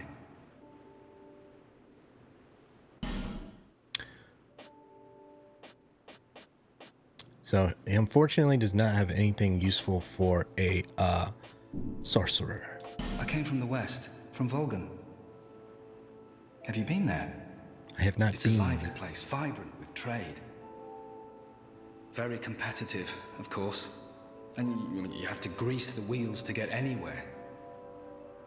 But I didn't have the funding for that, so I left home in hopes of striking gold. It's been years since then, and I've made very little headway. I don't even know why I'm still here. Everything's all run down and dying. Yeah, how could you possibly be a merchant Business, here? Really? Can't wait till we get Hag Malentia. A group calling themselves the Blue Sentinels have gained much power in Volgan. You can't even run a shop without their blessing.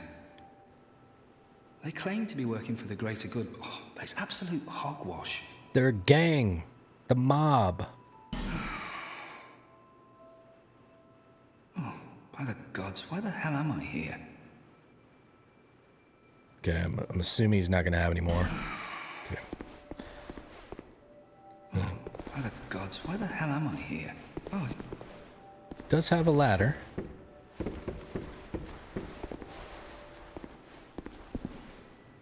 It would be really silly to have a fucking mimic in your house, so I'm going to assume it's not.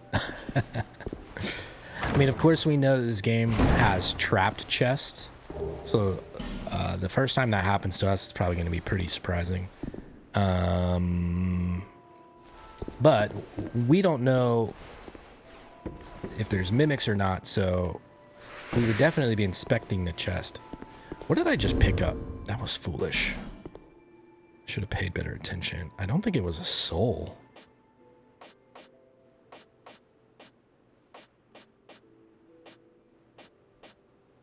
Was it a upgrade shard? I think it might have been.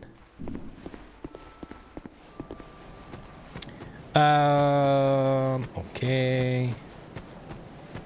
I don't know how many people get, let's see if it's going to show me. No. Oh, little piglets. I think that's cool. We might have ran by it right there. That could have been a potential.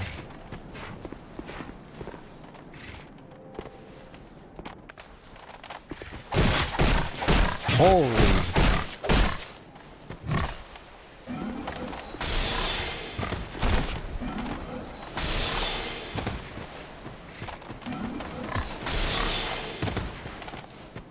Run away.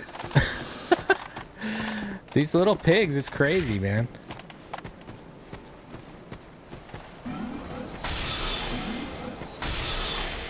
I like how much faster you can cast. At least it feels fast.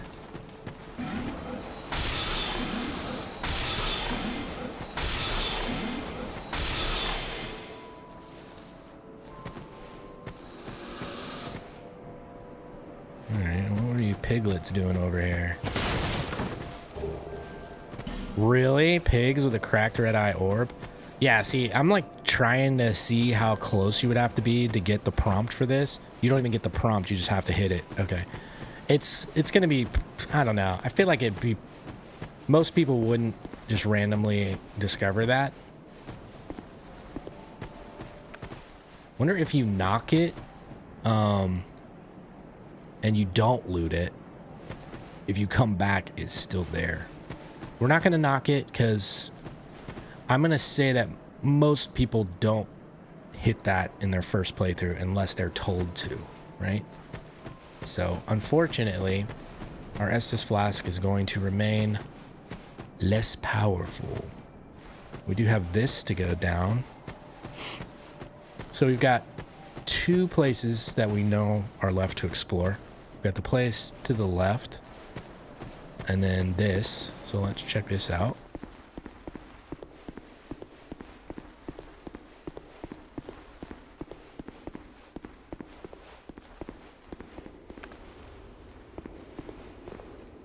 Contraption does not move.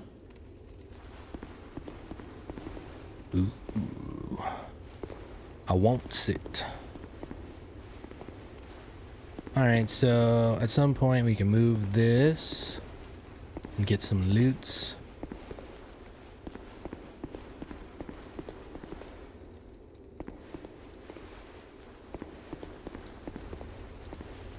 Okay. That would be very suspicious.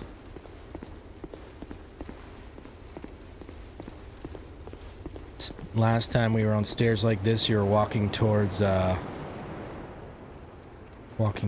guy, Hovel. Crimson Parma. Again, we know we're not going to be using the shield necessarily, but we want to read info. A standard wooden Parma. The fancy name and nifty paint are surely a merchant's efforts to make this very ordinary shield more attractive. So this is usually a good find early game because it's your parry shield to start with, so not bad.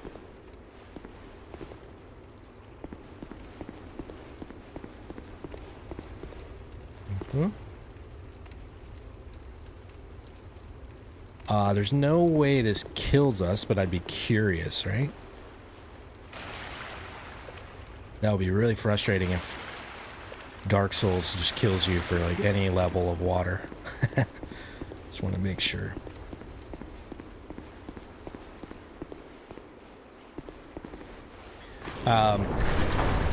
If there's one thing you should take away from most Souls games, is if there's something to engage with, it's often by a light source.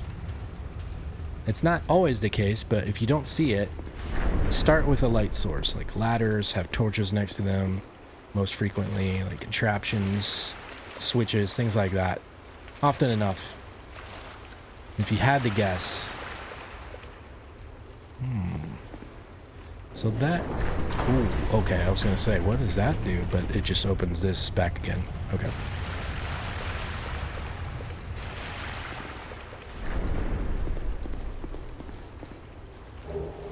Soul of a Lost Undead Broken Thief Sword.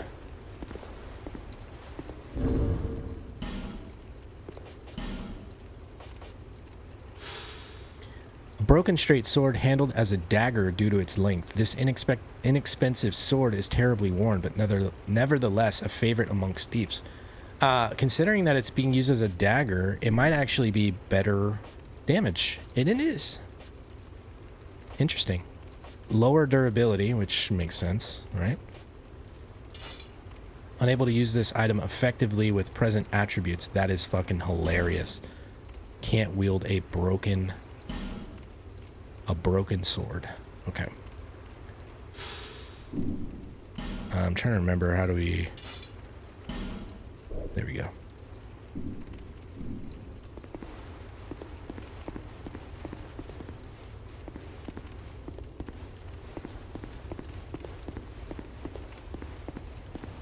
What do we got here? Alright, I would have at first thought this dude was an NPC, but when we target him, and we just talked about this, when you can get the target reticle, that means that that thing is aggressive. So, but it's curious because it's not attacking me, right? It's like, what is this? Hade's Tower of Flame. Okay.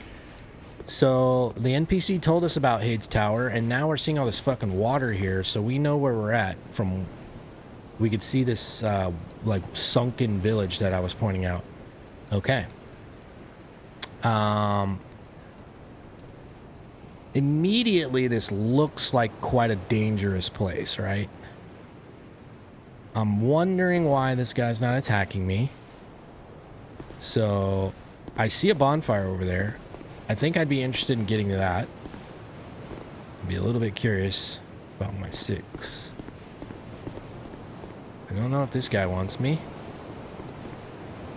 Oh, he wants. So I think I want to get to my bonfire if I can. I'm seeing if I can bait him up here. Did he just fall? No, he didn't.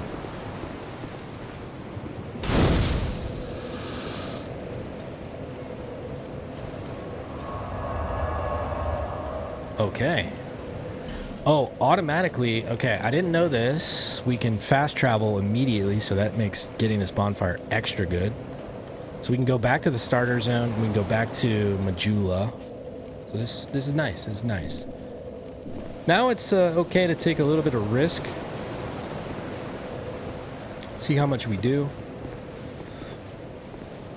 It's also because the enemies usually hold the shield in their left hand.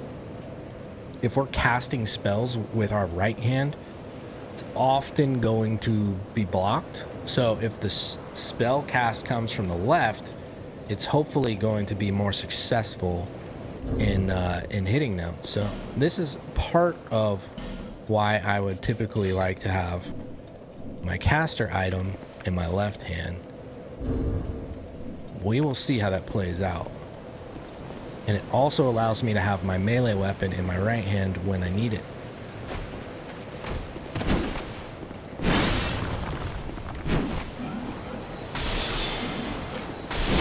Okay, we're learning.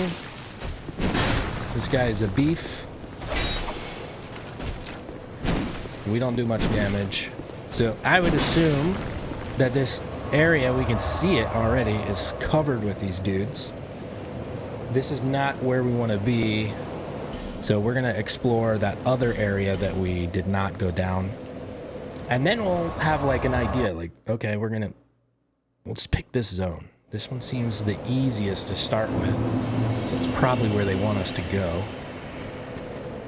And I think down here is the first place that the NPC had chose to point me towards. So we'll see. And I'm not leveling my character up right now because we don't know what is important yet. We haven't picked like an upgrade weapon or anything. We don't know.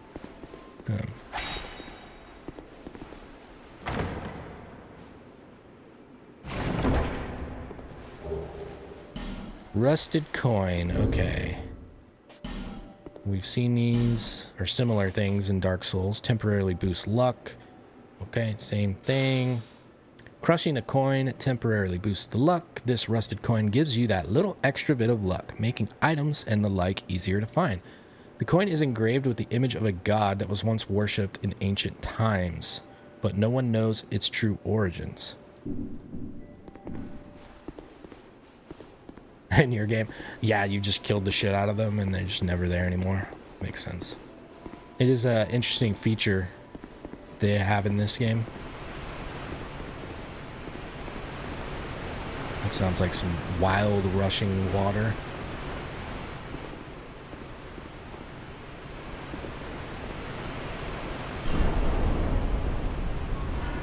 Did my guy almost just fall over?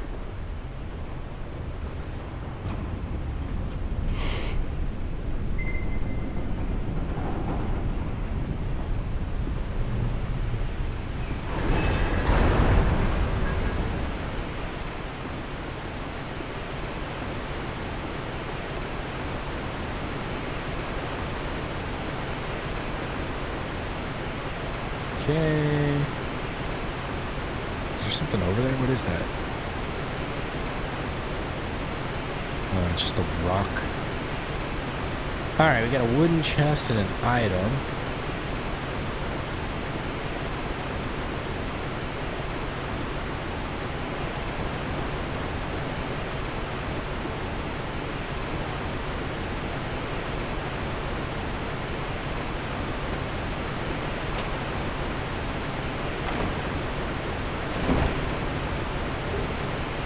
Human effigy, nice. Ooh. That is death. We can jump, but is it better to drop from above? It looks like it might be better.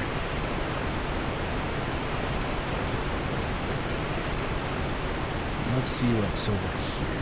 Okay, passageway. This seems safer, right?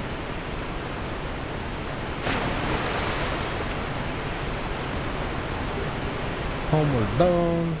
Okay.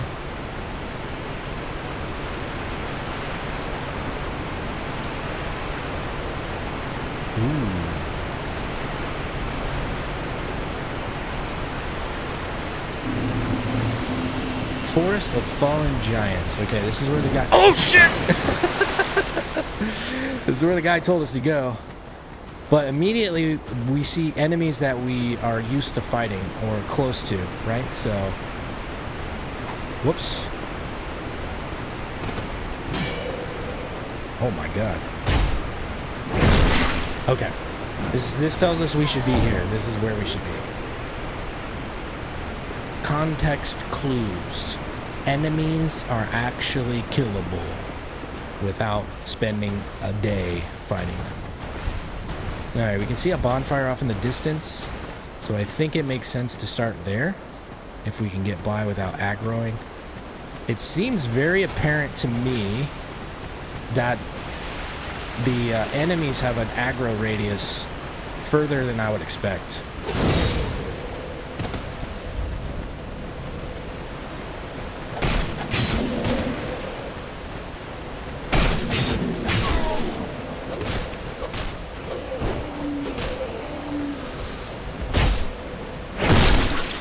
Splat.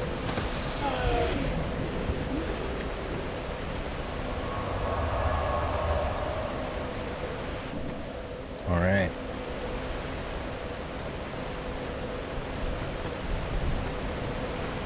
See how far away we can be to target. It's good because we can draw them over.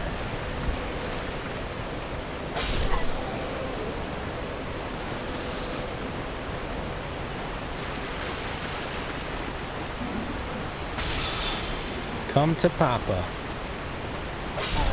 I think I want to try to kill that big fucker.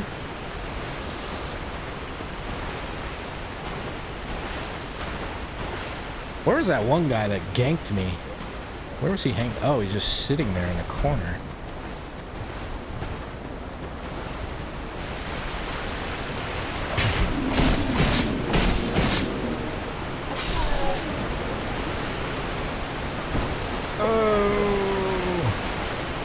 It's probably bad to fight this guy in the water. We're pretty slow. Let's see how much damage he takes to this. Oh yeah, it's not bad. Oh! I can feel the ground shake. Let me get away from this dude.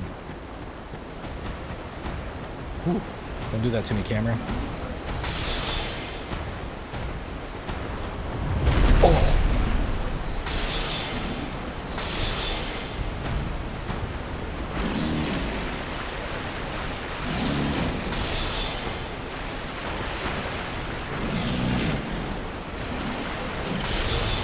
Oh my god.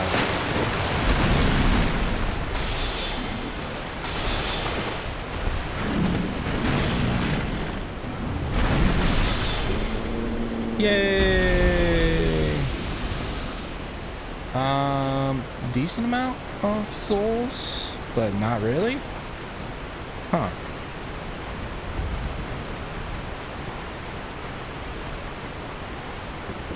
Okay. Ooh, now we see an arrow. Okay. Alright, this is going to be our opportunity to see if the arrows curve.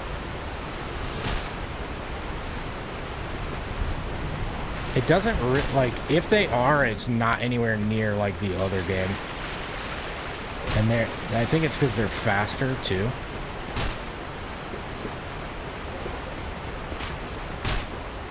Oh shit.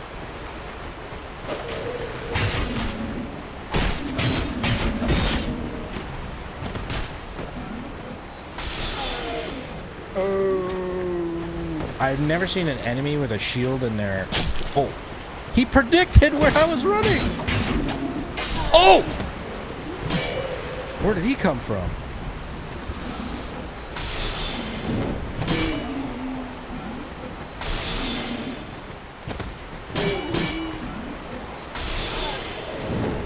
Oh my god, that jump. Alright, let's see how much the Estus heals for. Okay, not bad. Gloves. I don't know where that one dude came from.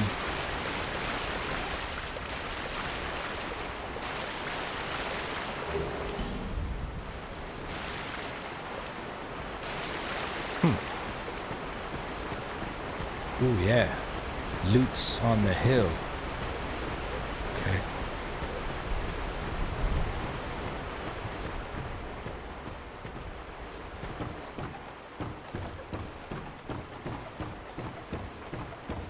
Seemed like a decent amount of enemies for that spot. I remember how much this like part changed from the original.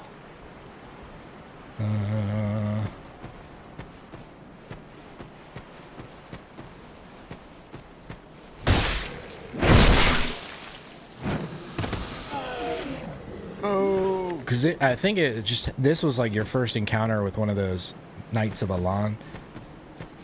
I think that's what it's called.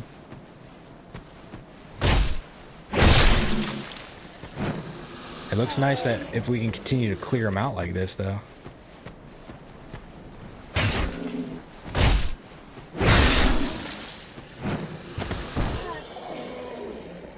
Oh, I'm assuming the dudes with soul items on them aren't gonna reanimate.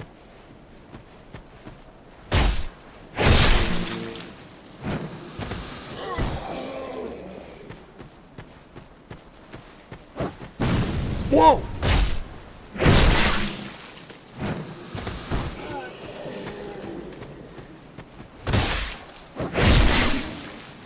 Oh, shit. Get away from me, buddy. That's right.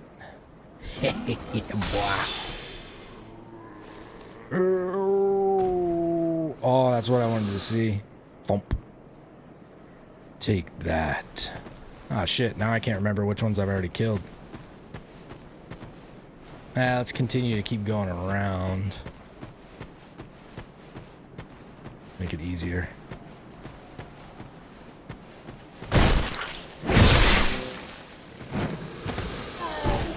Oh. Uh-oh. Oh, well. Ooh. There's a sconce.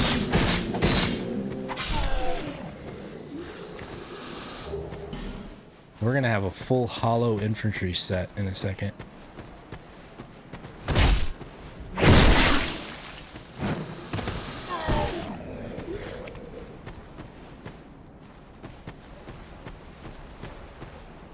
The way they get up off the ground is kind of amazing. Just floppy body just pops up.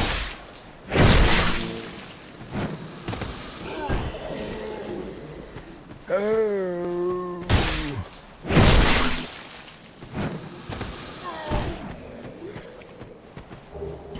Alright, let's see. These guys like stay dead, I'm hoping. It's not gonna continue to pop up. Broken straight sword. Throwing knife. Alright, they must use throwing knives if they're gonna drop them at that kind of rate. We saw that one guy threw a firebomb at us, so I wonder if those type of knights drop firebomb loots. Broken straight sword, shit. Alright.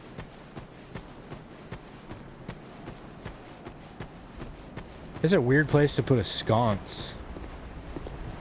Or maybe it's just me. What does that sound? That looks like a hard place to jump to. I guess we could clear it, but because that seems to be the only way you could approach it, right? Because that's obviously out of bounds, like that smooth ground. We hear something. No! Oh! That dude was a one-hit quitter.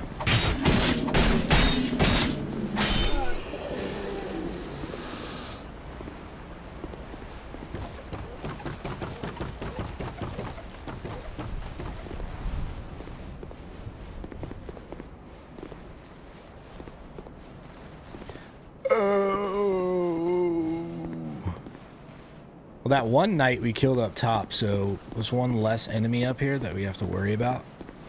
I don't think there's any more, honestly. That one dude was probably it.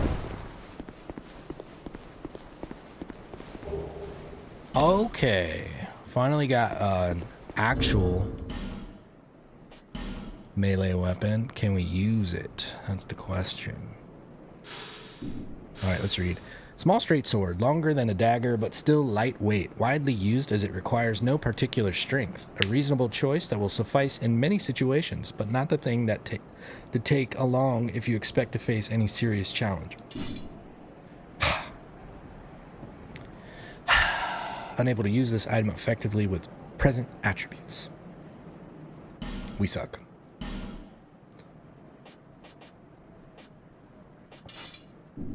Unlucky.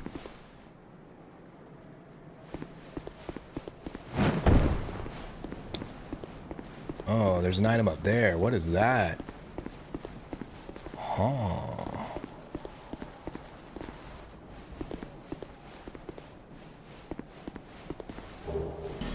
Very nice. Alright, well, it looks like, looks like besides the fog gate, the next thing to do is try to make that one jump. Actually, let me look over here. Is there a drop down? Hell no. That's not a drop down. Alright. So the jump seems to be the only way to go.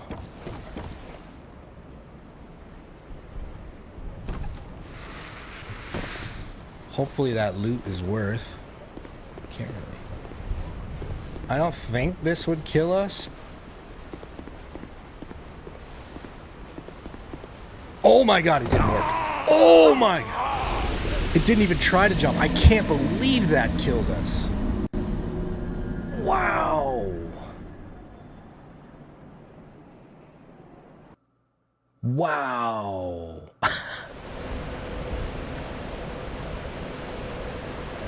That didn't seem like a far drop at all. Holy shit.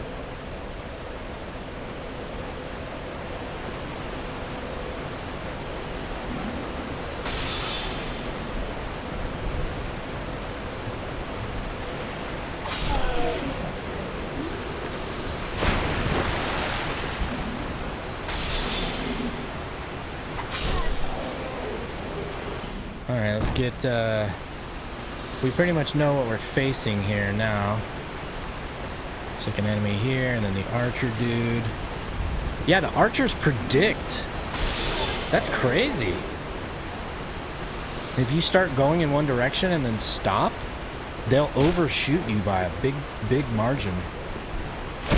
Oh.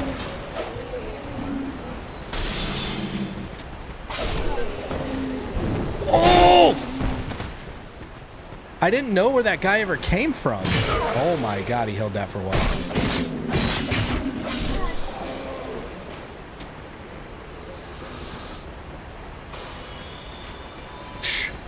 That is so cool.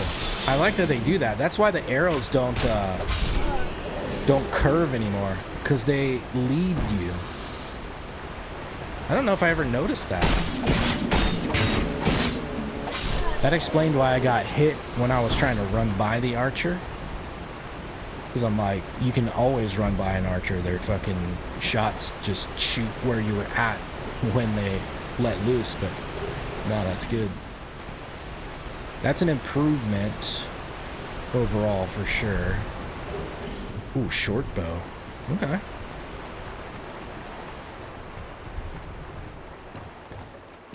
Let's see what we have to avoid.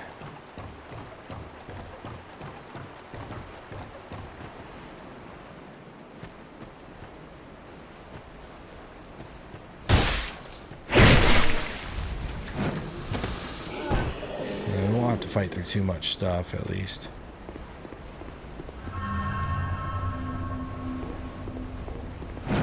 So I'm wondering if it's because like I touched this side thing first, like it's not gonna let me jump. So what I was trying to do is come off the side of this. Okay, wow. You can jump so far. I did not expect that. Throwing knife and soul of a nameless soldier. Okay. I mean, I don't know.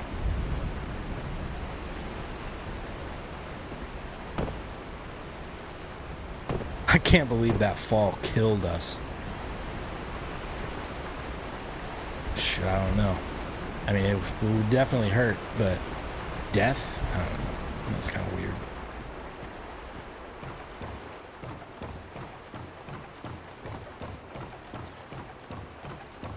I'm not being, not really worried about our souls because our character's not struggling right now. So we know we're in like the place where we need to be, and also we don't have anything that we necessarily want to buy, and if we pick up something that we want to use, I want to make sure that we have the ability to level up to have the required attributes to use it. So I'm trying to hold on to my loots for as long as I can.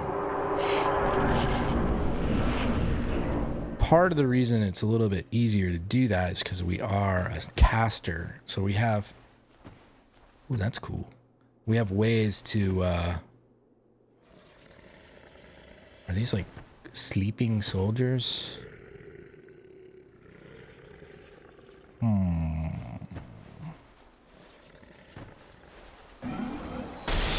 Fuck. It'd actually be better in our right hand right now. Oh well, whatever. But see, it'll be good in our left hand right here.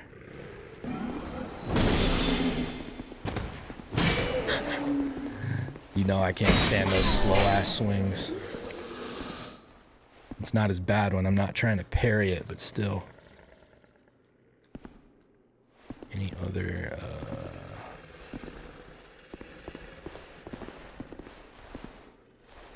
Whoa! I didn't see this second one.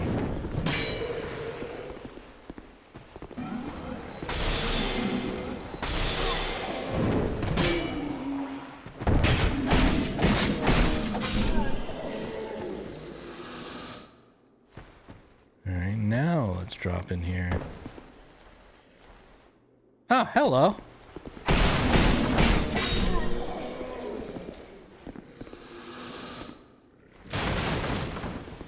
I want to clear this out. Ooh. Okay. Seems like a good place to like run back if I need to, because I can circle through and drop down. We can hear some stuff. I don't really know what's around here. Alright, we see a guy there. Is it just one? See the benefits of the left-hander? It's strong. You get these angles often. But of course, if you need, like later in the game, if we have two stabs or two catalysts, we can have one in each arm and use the angles.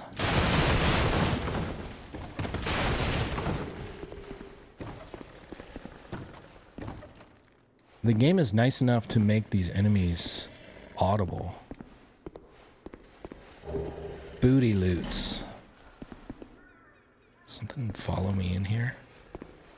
Sure looks like it would. Archer. Somebody's standing up top. What? Okay, let's try something.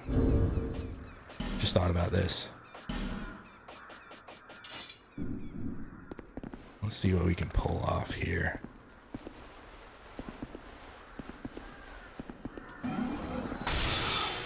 Oh! Headshot. Oh! That still hit me. All right, binoculars. Very nice. That's huge. I wasn't sure if our soul arrow was going to go that far.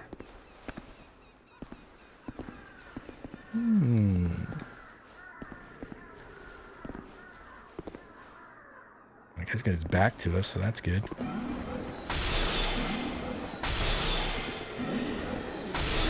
You motherfucker.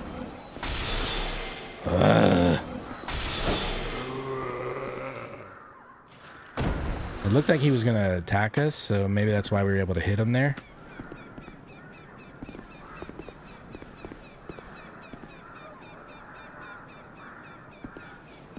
Hello?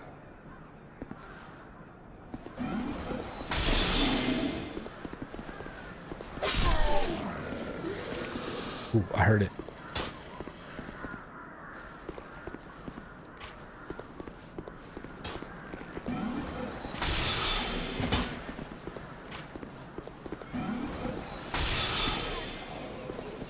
It is sure nice to have range abilities, isn't it? Let's grab. Even if it's not sorcery, you know, like you can have crossbow, throwing items. This is so weird to me. Like, what is all this fucking broken ass pathway just sitting here? It seems so strange. How does that even exist? Buckler.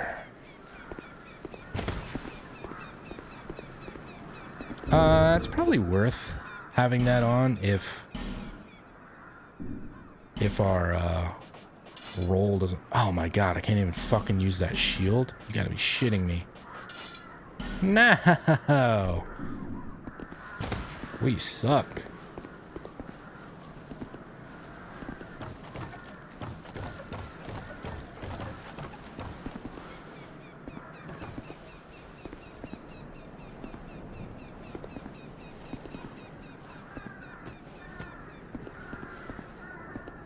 Oh, this is nice. See lots of loots.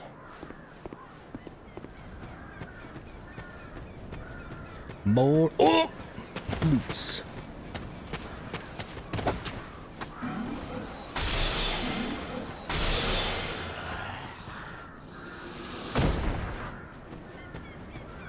I like it. What's that sound? I don't know if I've ever noticed this sound before. I don't even think you guys will be able to hear it. It's pretty faint. This is something I just don't remember. It could be... it's like somewhere over there, maybe. When we get closer to it, I'll see.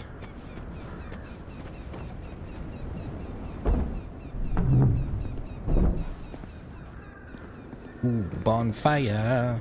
Alright, we know this is Hag Malentia. This is, like, really good for us.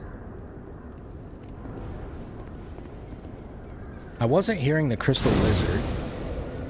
We know that sound from Souls 1.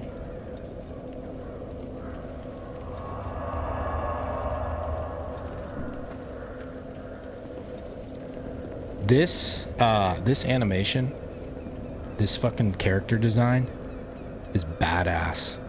I love this character design. Buy something. Anything. Look at those fucking nails. Oh, come now, help an old woman and buy something.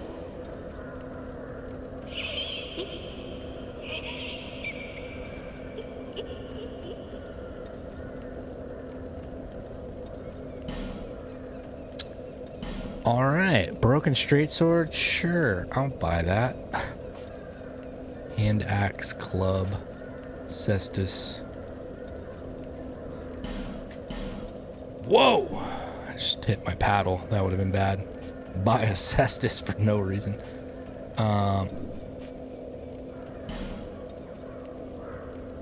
Oh yeah, this game has... Okay, here we go. Again, this is important. This is why we read item descriptions. This game has lots of effect stuff. Traveling merchant hat. Hat worn by merchants from Lanafir, where blue represents knowledge. Wearing this increases item discovery. Lanafir is the farthest land to the south and follows a strict edict of isolationism. The rare visitor from Lanafir is always a little odd. So this is something that we want. It's an item that gives us increased item discovery.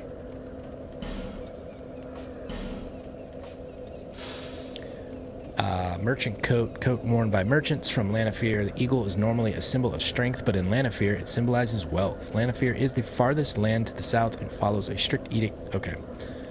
No effect for that. No effect for this. No effect for this. It's just a merchant set, so if you want to be fashion souls, you can get the whole set. We don't care. Key. Leningrass key. Oh, it's the blacksmith in Majula. Why would she have this? Isn't that wild? Majula, the land of exiles, is comprised of abandoned old houses, one of which Leningrad has fashioned into a workshop. So, I mean, we immediately know we want to buy this.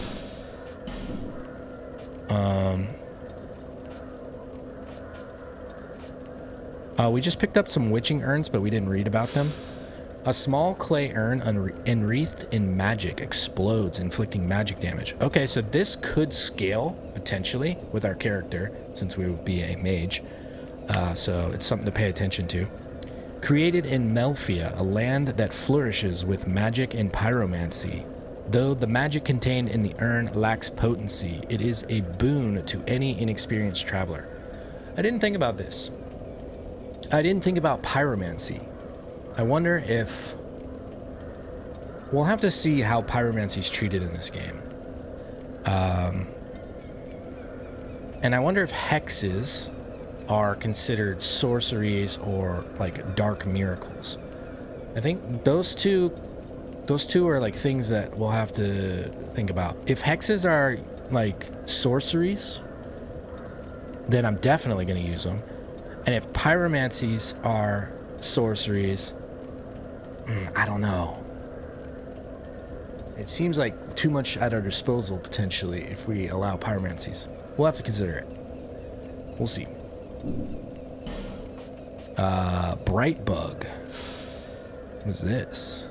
A tiny bug that produces light. Bright bugs are said to comfort the dead and are found in the marshlands leading to the undead crypt.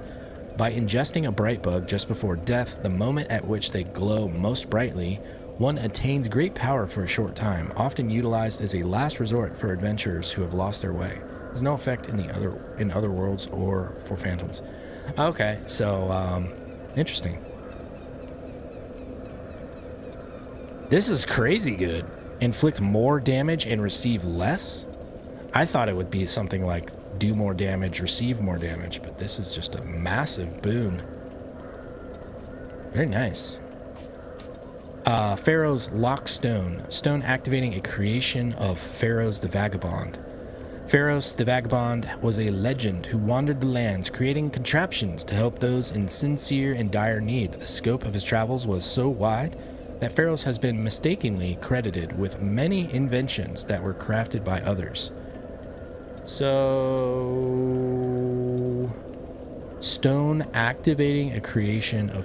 So this seems like something we would want, but we don't necessarily know how much we want it right now. Fragrant branch of yore. A fragrant branch with a faint sweet smell. Restores the life of things turned to stone. Oh, okay. We know we want this, but when do we care to have it? We've got 2 stone creatures. Starter zone and the thing blocking the switch. Okay. Interesting. Ooh.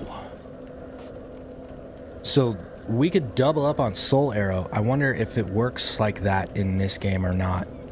We're going to have to find out. So we're going to buy this just as a test. We need to see how this works. I'm assuming we can double attune it.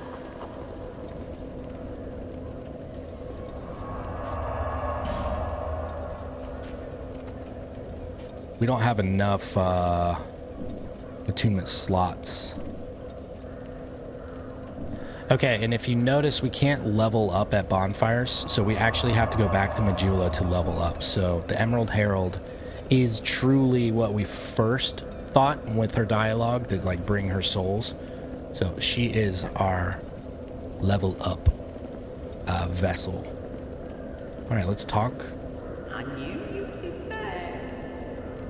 My name is Melentia. Yes, get as strangers these days, everybody's gonna run off. Dranglake's been up a pile of rubble since the war fought long, long ago. And the giants crossed the sea. It seemed like the battles would never end. Poor folk like myself had nary a place to sleep. That's why I keep all me things right with me. Could you imagine having that thing on your back? But methinks you bear a burden of your own. That has to weigh more than her. It's insane. So cool though. I just, it's literally one of my favorite designs. They say these trees grew from the remains of the giants. From each carcass sprouted new life growing into what you see now. But you know what they also say? Don't believe what an old hag says. That's a funny line. The trees grow from corpses of the giants. Interesting. It's high time that I pick up a move. Of a bargain for you next time we meet, my love. Which is a bargain for me. It's high time that of a bargain. Okay, she's gonna leave. Let's go up here.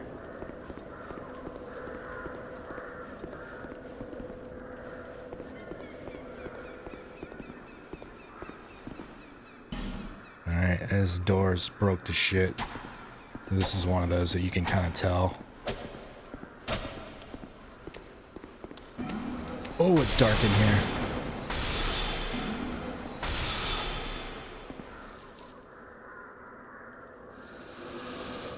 Alright, it's dark in here for a reason. I don't know if that's for the crystal lizard or something's hidden in here.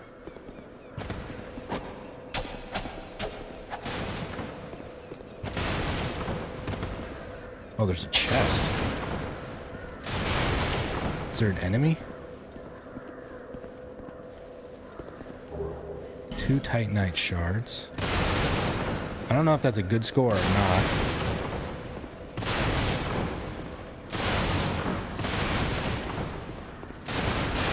I'm trying to keep mobile in case like there's an actual enemy somewhere in here.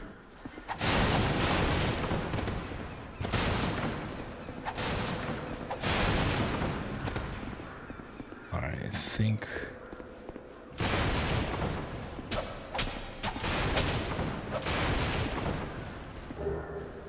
hand axe, but we can't wield that either.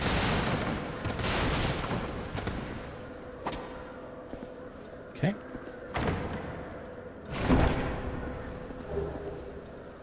Repair powder, nice. Okay.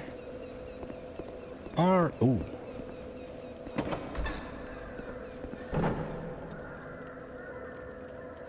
Enemy that I can see immediately. Sure, buddy.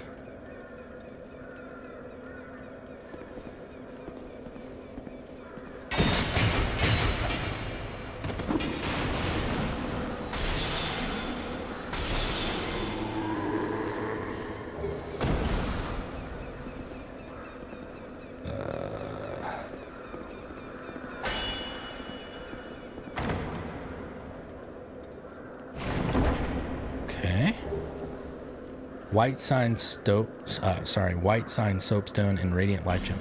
Small white sign, so this. Okay. Be summoned as a shade to another world in order to help that world's master for a certain time. You will be rewarded for successfully assisting the other player. The effect is not as long-lived as that of the white sign soapstone, and it is used only in particular places. Why does this thing even exist? It's kind of lame. I wonder, ooh. Hello. We should be able to just drop down on this, right? Should be an easy one. I guess you could slide off and fall into that hole there. I didn't even remember that was there, honestly. I know what this is, but we would still want to be. We would still ask the question. We're going to go back to Majula to give that key, regardless of what we see down here. But I would want to know.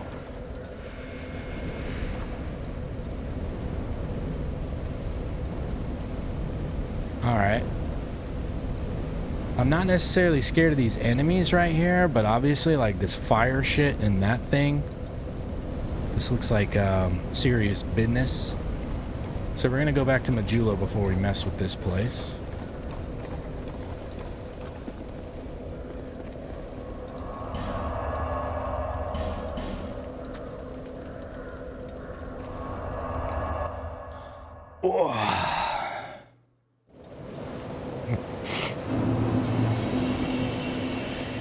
Hello, love. Bearer of the curse. Seek souls. Larger, more powerful souls. Seek the king. That is the only way. Okay. Lest this land swallow you. I don't think she's gonna tell us anything like that's revealing without hitting the talk option. Alright, so level up. We know that we need another attunement slot. Cool. So one level gets us there. That's worth.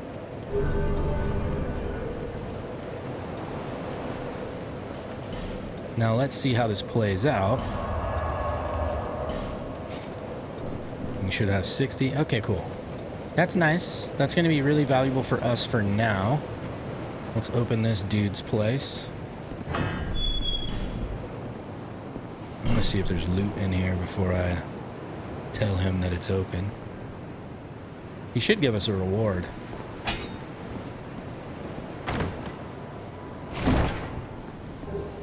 Oh, we already picked up a short bow from loot.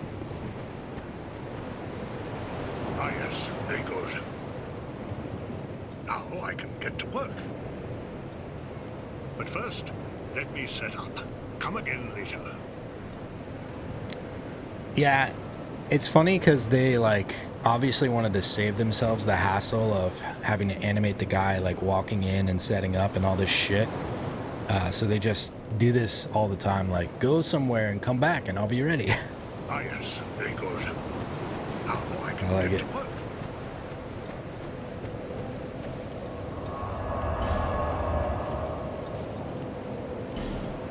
I think one of the other good things about hitting bonfires is they kind of tell you where you should go next, right? So, like, we went to Hades Tower of Flame before we went to Forest of the Fallen Giants.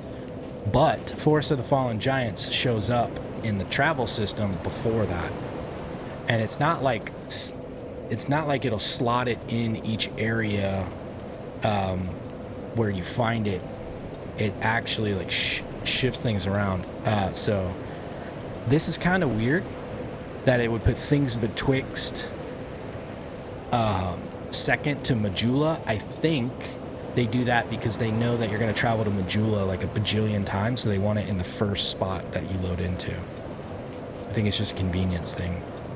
But everything else is probably going to follow that, like, you should go here first type of behavior.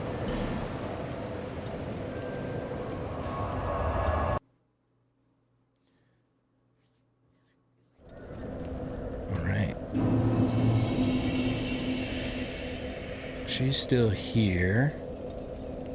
I'm gonna look at her loot once more. And let's see. Oh yeah, we need to put that hat on. So the things that we would be considering are the fragrant branch we know we need. The lodestone or whatever is something we probably want. Bright bugs probably not, even though they're good. Yeah, they got. Okay. Lively times these are.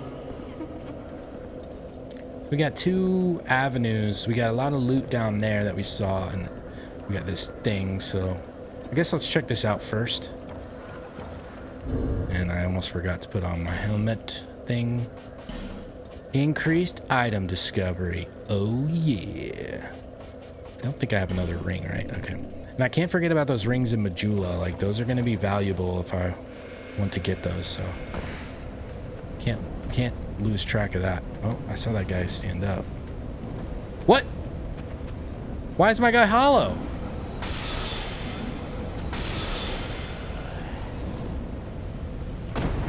What happened? Oh yeah, I died falling.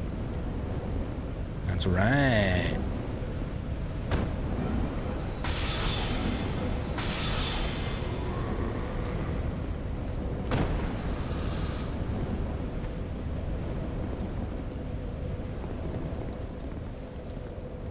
It's not open from this side, but there's loot and I want it.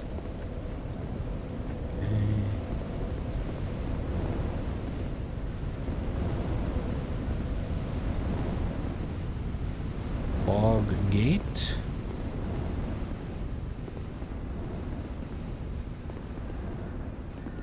Uh-huh. Are you the only one playing dead or decoy? Skellington.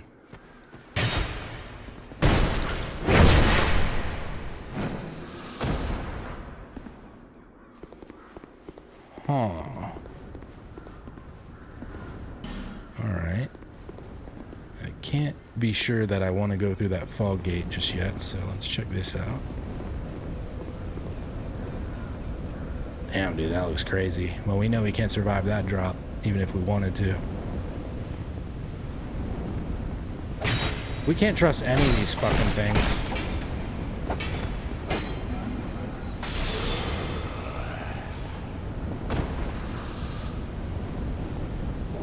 I wonder how long they've been, like, laying here.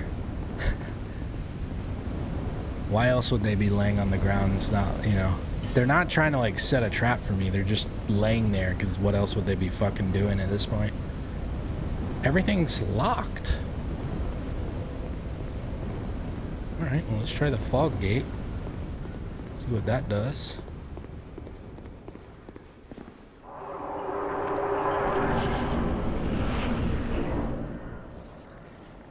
Oh, okay, this seems to be like, ooh. We should have like an easier time here. Oh, by the way, Nan, I think you want to hit live on the stream. You seem to be a little bit further behind than I would expect. Oh, shit. What is that guy? Should I kill these archers? They seem like a pain in the ass.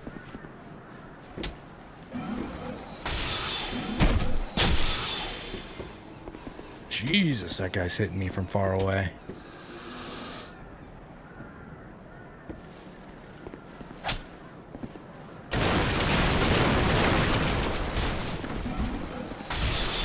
Holy big boy.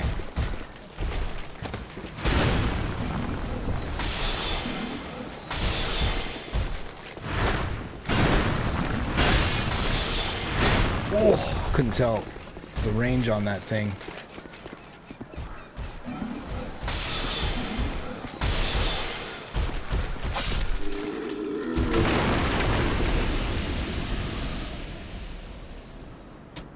Oh shit. Oh, I can see that. All those items on the thing behind them. I wish we could crouch. Wouldn't that be nice? I don't know if there's... I don't know which way I want to go right now.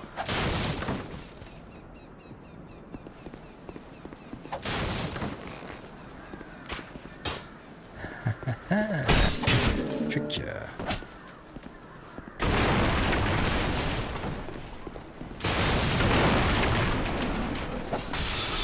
Oh! Whoa!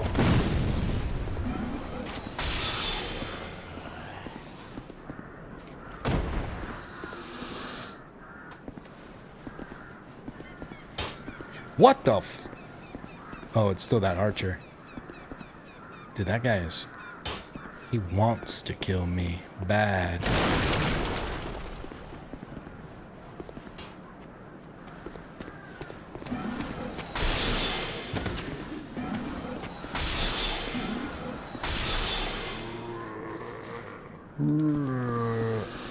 We know what this wall is, but I'm not sure. I don't know.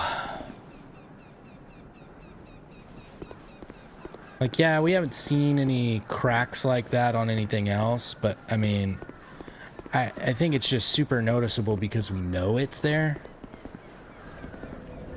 I like the accidental discovery of it, like when that guy's up there and you just run by and he blows the fuck out of this thing. It's fun.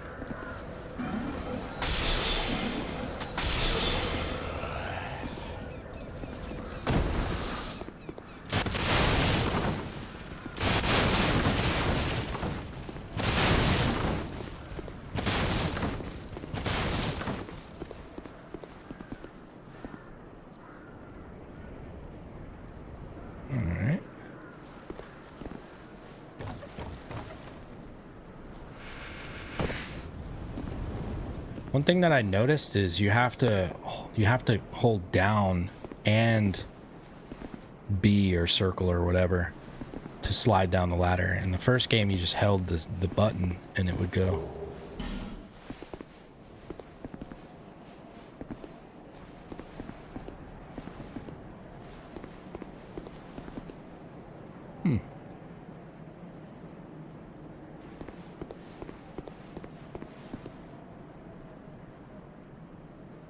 Friend.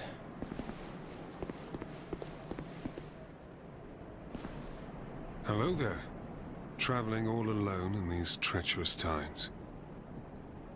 Well, I hope you have a very good reason. He's got a great weapon. Oh, hogwash. Who am I to judge?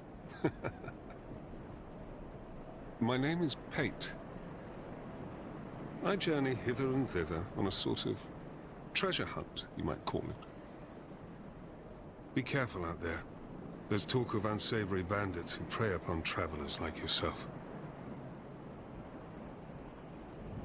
I think they did a good job with this guy if they want you to not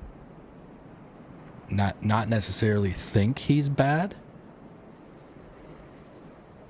Because he doesn't seem like a disreputable player. Oh yes. Now he does. Cautious if you go any farther.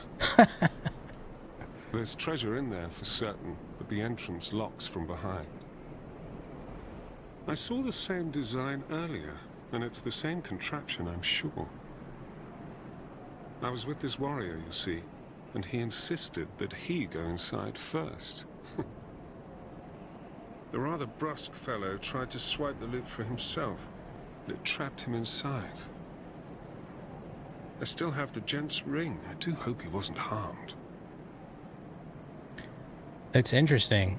So he does tell you, if you go in there, this thing's gonna close. I'll leave this one to you. I'm worried about what might be inside. I'll leave this one to you.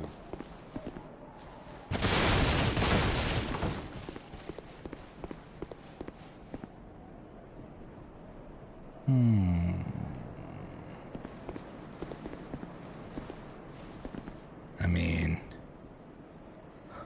sure doesn't look good with all these things pointed. Oh! They couldn't even see him. Oh! Friendly fire? Oh, good dodge. Uh-oh. Oh! Oh, shit!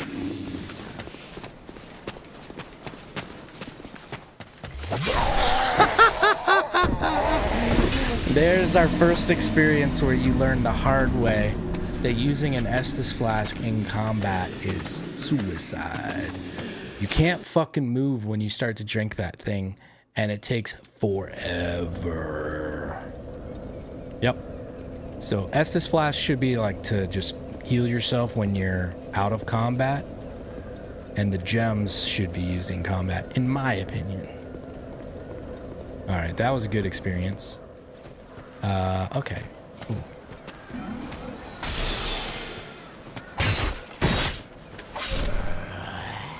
So what we want to do is go back where we came. We can snag the loots. Shouldn't be much of a problem.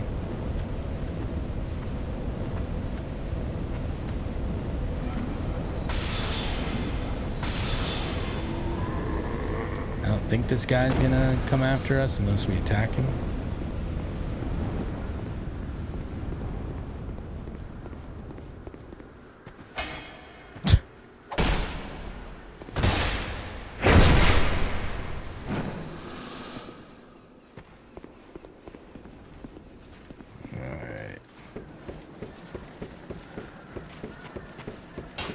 But now we got turtle guy again.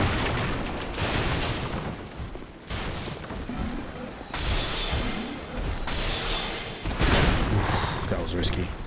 Should not have done that.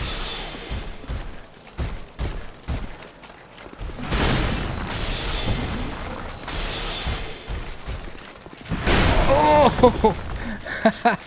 That is so crazy, dude. I love that animation. Oh shit, I forgot. Forgot how he does that. I haven't seen that. It's been so long. This enemy is like... I think he's meant to replace the ice cream truckinator. In a way. Oh, we didn't even notice the ladder. Alright, let's... Oh shit. What? Oh! Where the fuck did you come from? Oh, god damn it.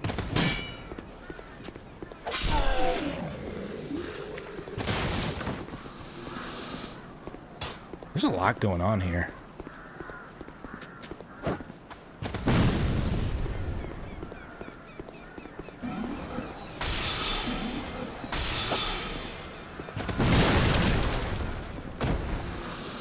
Thump. Oh my god. Got ahead of myself. I don't know what I was trying to do there. I like instinctually wanted to use my shield that I was not using. What?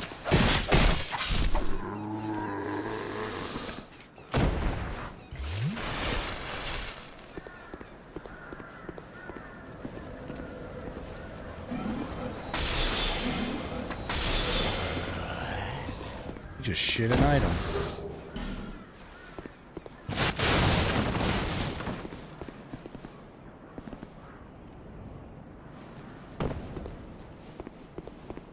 That's mine. Alright, we can do better. Now we know it's an ambush.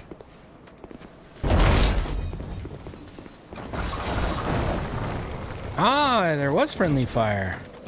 Ha-ha! Well.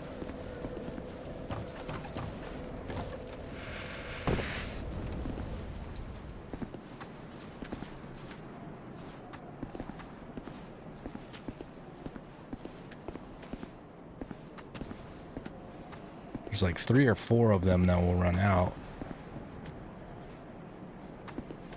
Did they all go back to their thing? I think this guy's gonna make it out.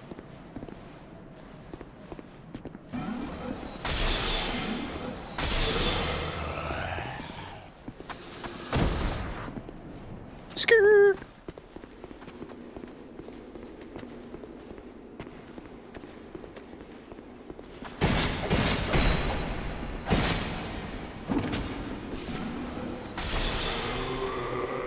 I mean, it makes sense that my dagger does nothing to these fucking armor-clad things. I'm not gonna bitch about that. That's so cool. Ooh, I like that a lot.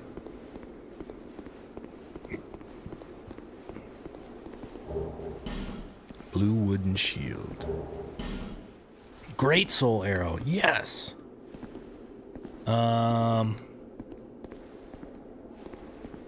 Wonder if we can hit... No, none of these are angled to hit that dude. I was gonna say, that'd be cool if we could hit that guy. This one just goes into the wall. Okay. I think there was a ladder over here. Yeah.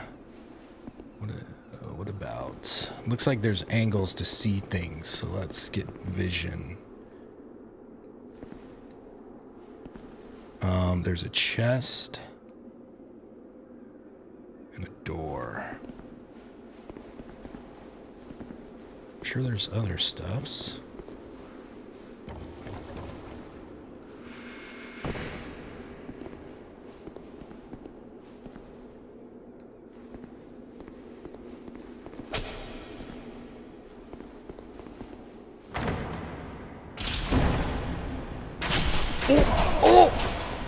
Alright, there's our first trap. Okay, now we know chests are trapped. That one, it's like, you can see something's weird. Obviously, there's like a pretty significant delay before it springs. But yeah, without a shield or without, like... I think what you would want to do is the moment it opens up, like roll to this back side. That way, if it's a bow, you know, it's never going to hit you. If it's whatever else it could be, probably can't hit you. I don't know. I think it's poison and maybe something else, but our character doesn't know that yet. No Pharaoh's Lockstone. Okay, so now we know that stone opens this thing. And then, so we've got uses for the items that we can acquire. Now we just have to determine when do we want to acquire them. Oh, I heard something. Does not open from this side.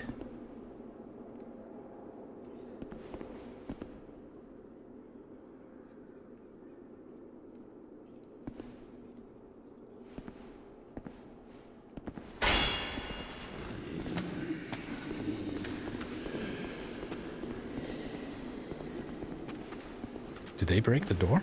I can't remember. Oh, they open it. Oh, shit.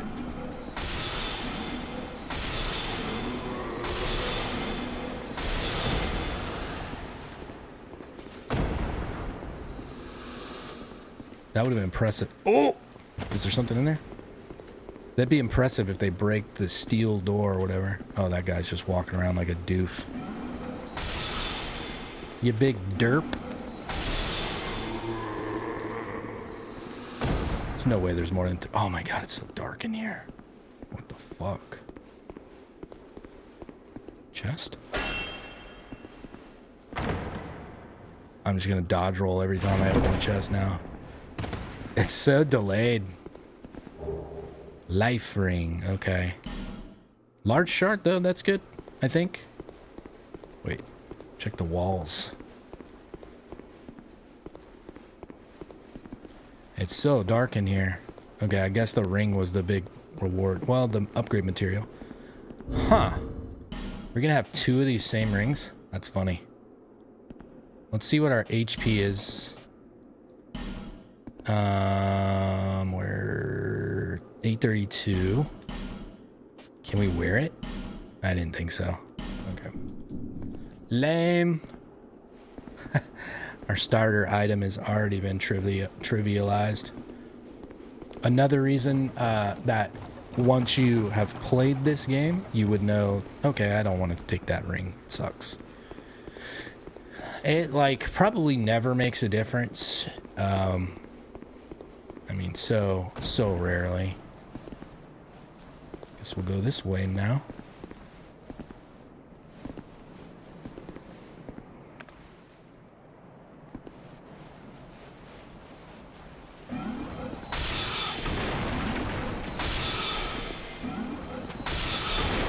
That's pretty cool, huh? Whoops.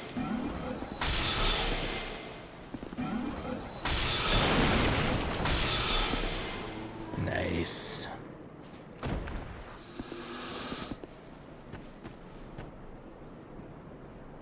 Oh.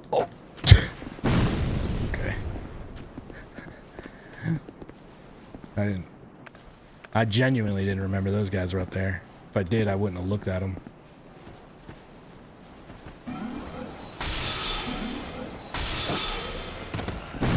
Boom.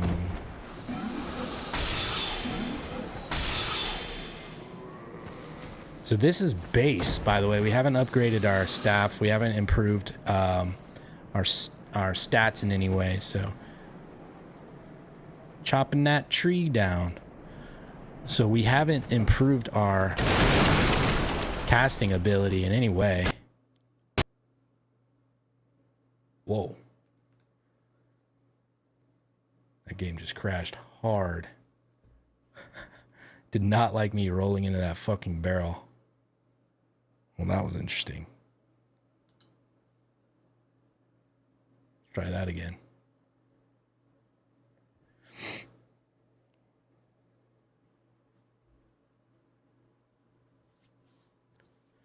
Did you think that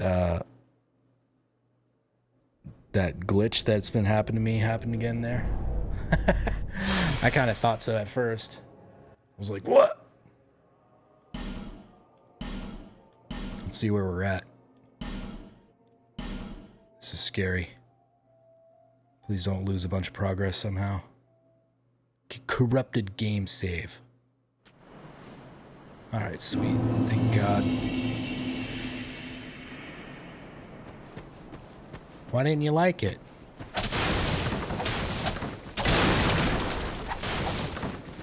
It really did not like me,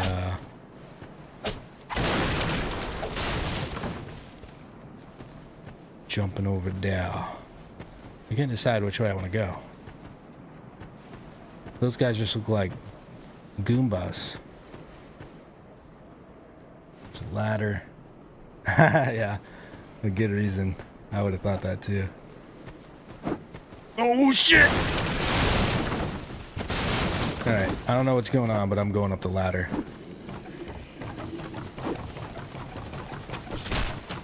I just can't wait. Oh.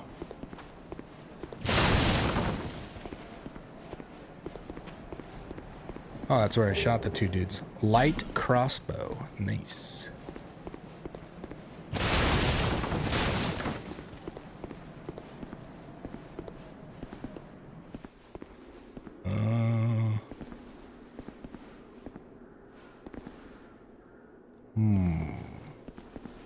I'm always curious. The sconces always feel like there's a secret around.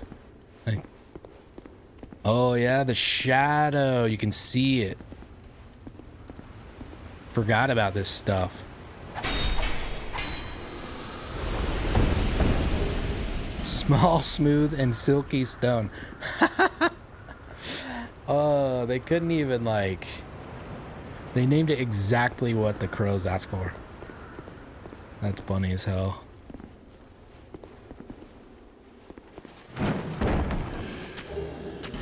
Nice.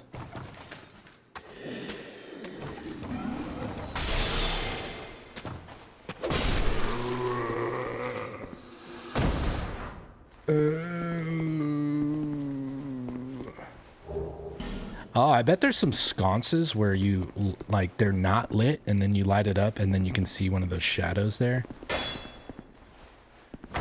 I genuinely don't remember if there's actual mimics in this game, but I'm pretty sure there's not, considering what we've encountered thus far.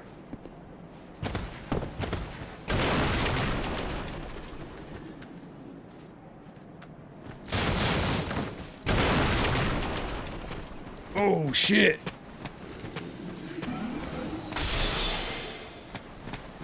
They're getting smarter. No. What?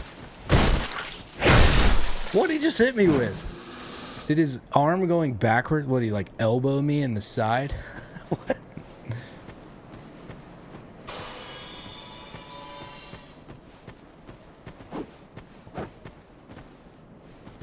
Is it the sound of these guys? Oh my god. Why are their fucking weapons going? Nothing else makes that sound when it swings its weapon. But that sounds like they're throwing those fire bombs at me when you first come in here.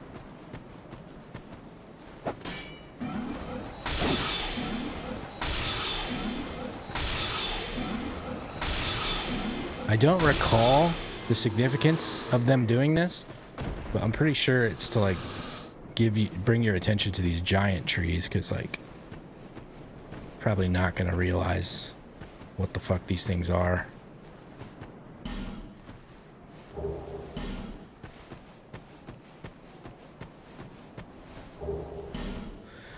So occasionally it'll have a seed, and I think you can see the seed, so you don't even need to like come up to examine it. You can just see it on it and then come up and grab it.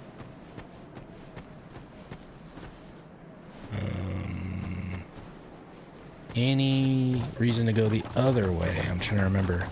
See how important those extra soul arrows were. Like, holy. Alright, where does this side go? Okay, so it starts off above the backside trap. Think you can get over there? Yeah, you can just drop down and go up that and break the wagon and... Okay. So we get that option. I think that's the best way to approach it, I would guess, because he's admitted that there's a trap there and then that thing exists. So it would make sense that we should approach it that way. This looks like an opening. That was weird. I don't know if I've ever noticed that before.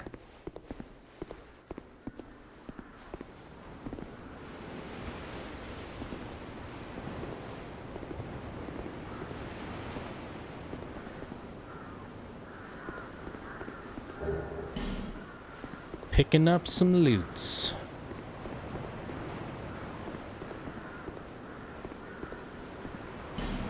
Nance. Oh shit! What? What am I watching?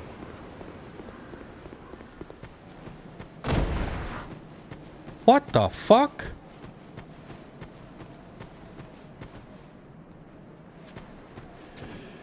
That guy wants that tree bad. Is that normal?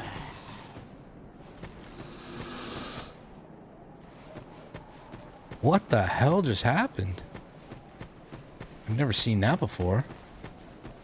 Non-noob or regular Sean. Sorry, noob or regular Sean. Oh, I guess it's all the same. I am all noob.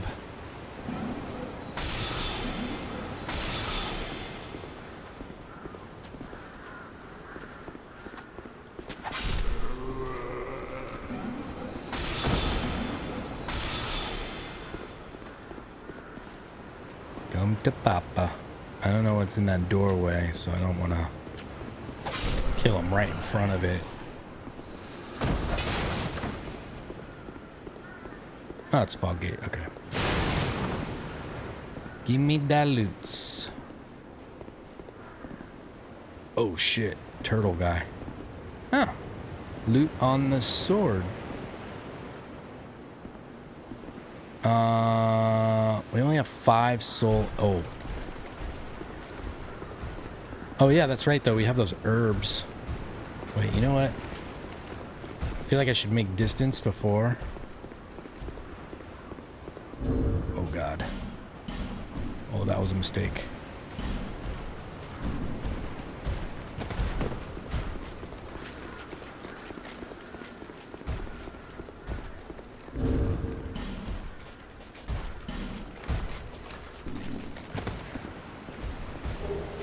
Oh my god, they're herbs. That's funny.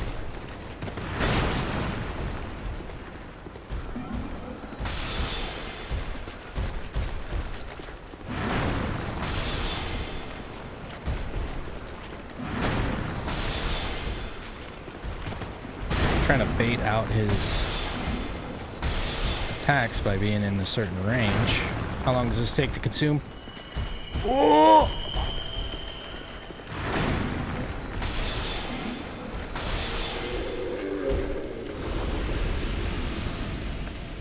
this is a pretty decent amount of souls. And the herb's not bad. 21 new casts. That's pretty good.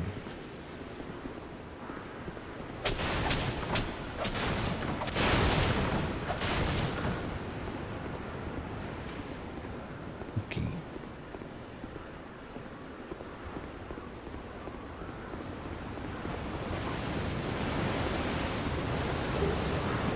Halberd. Oh, more than one? Uh-oh. Oh my.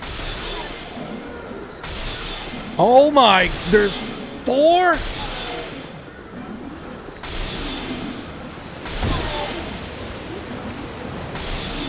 Thank God they're just scrublings. Jeez. That's so many. Oof. What a horrible place to die. You know, I'm not sure there's too many great places to die, but man.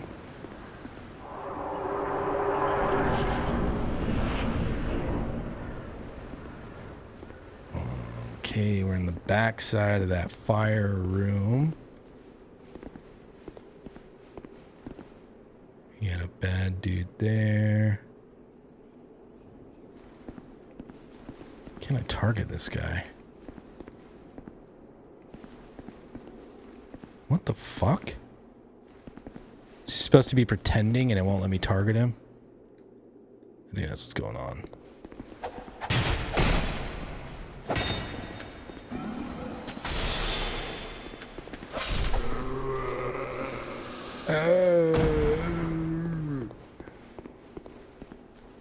Hello. So we've got one item that I can't wait to attune, the Great Soul or whatever. Large Soul Arrow, maybe. Picked up something. It's an improvement. That's all I know.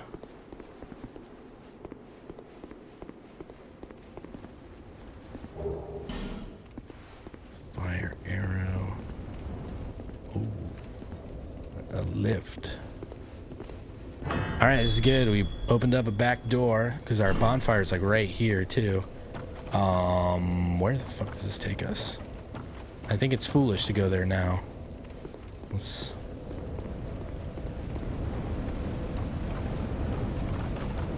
I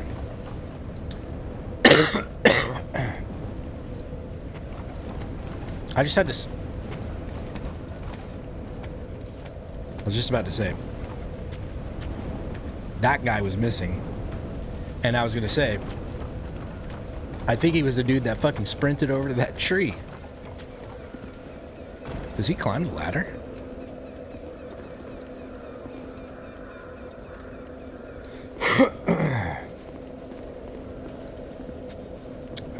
Do I rest? Yes.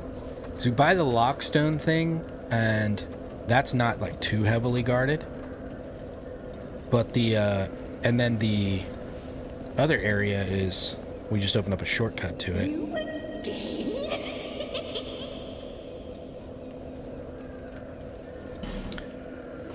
So I think what I want to do is buy this thing. So I can now utilize this. Thank you kindly. You know what? I'm gonna use, yeah, I'm not gonna rest just yet. I'm gonna go ahead and take care of that.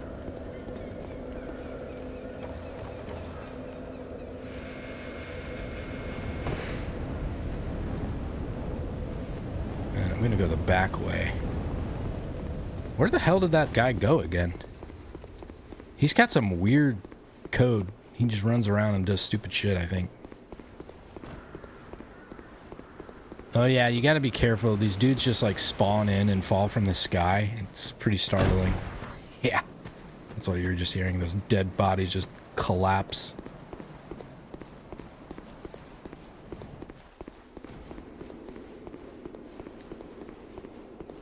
Yeah, I just wanted to spare myself having to like kill this shit over again.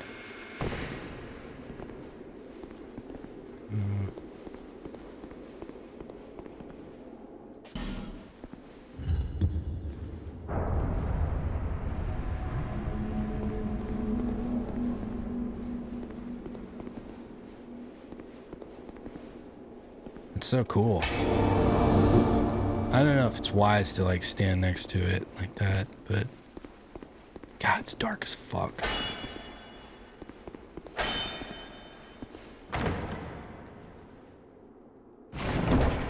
Okay. Chloranthy ring. Uh-oh. Do I roll? Do I roll?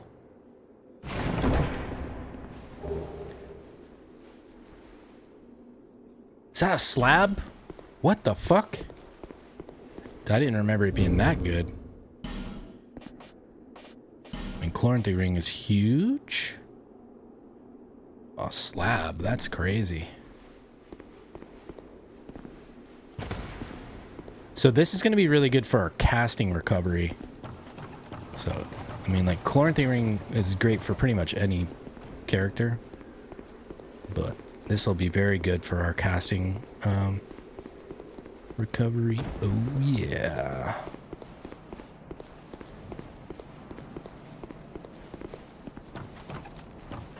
I'm trying to think.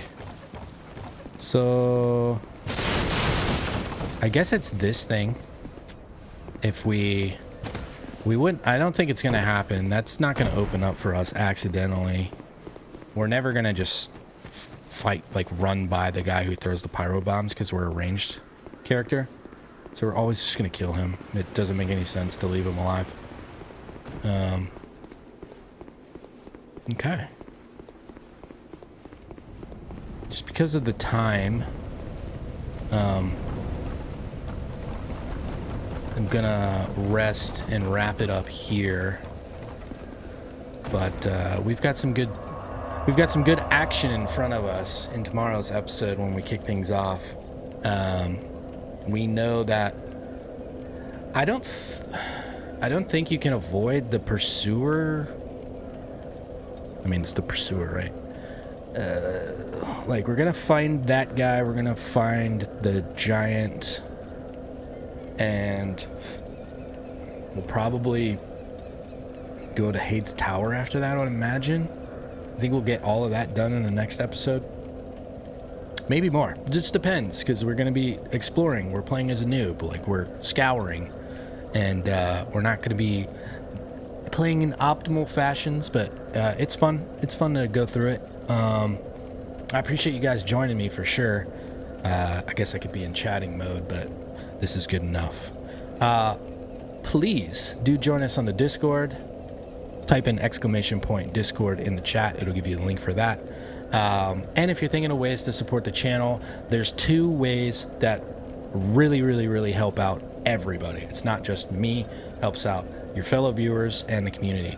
If you become a member of the channel, it can unlock more emotes for everybody, and it also gives you opportunities to join in the game giveaways, which we do weekly on Discord.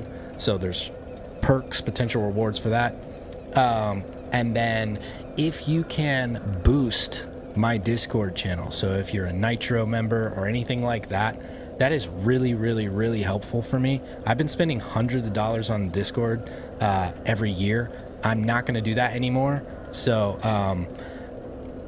my Discord levels are just going to like fall through the floor in mid-April. So if you're already like a turbo member or a nitro member on Discord and you're not boosting any other servers, or the servers that you are boosting don't care or don't use it, please boost my server. That would be awesome. Right now it's boosted to level 3, but all of that shit is going to go away. It's going to go back down to level 1 because it'll have my 2 nitro boosts. And yeah, I just can't spend $500 a year on my Discord server. That's a little bit too crazy. But yeah, those are the best ways to support me, and they both give you exclusive perks and opportunities. So it's a way to help out, it's a way to benefit the community, and it unlocks cool things for you. So I think those are the preferred ways. Thanks everybody, I appreciate you, and we'll catch you later. Peace. Good night, boys and girls.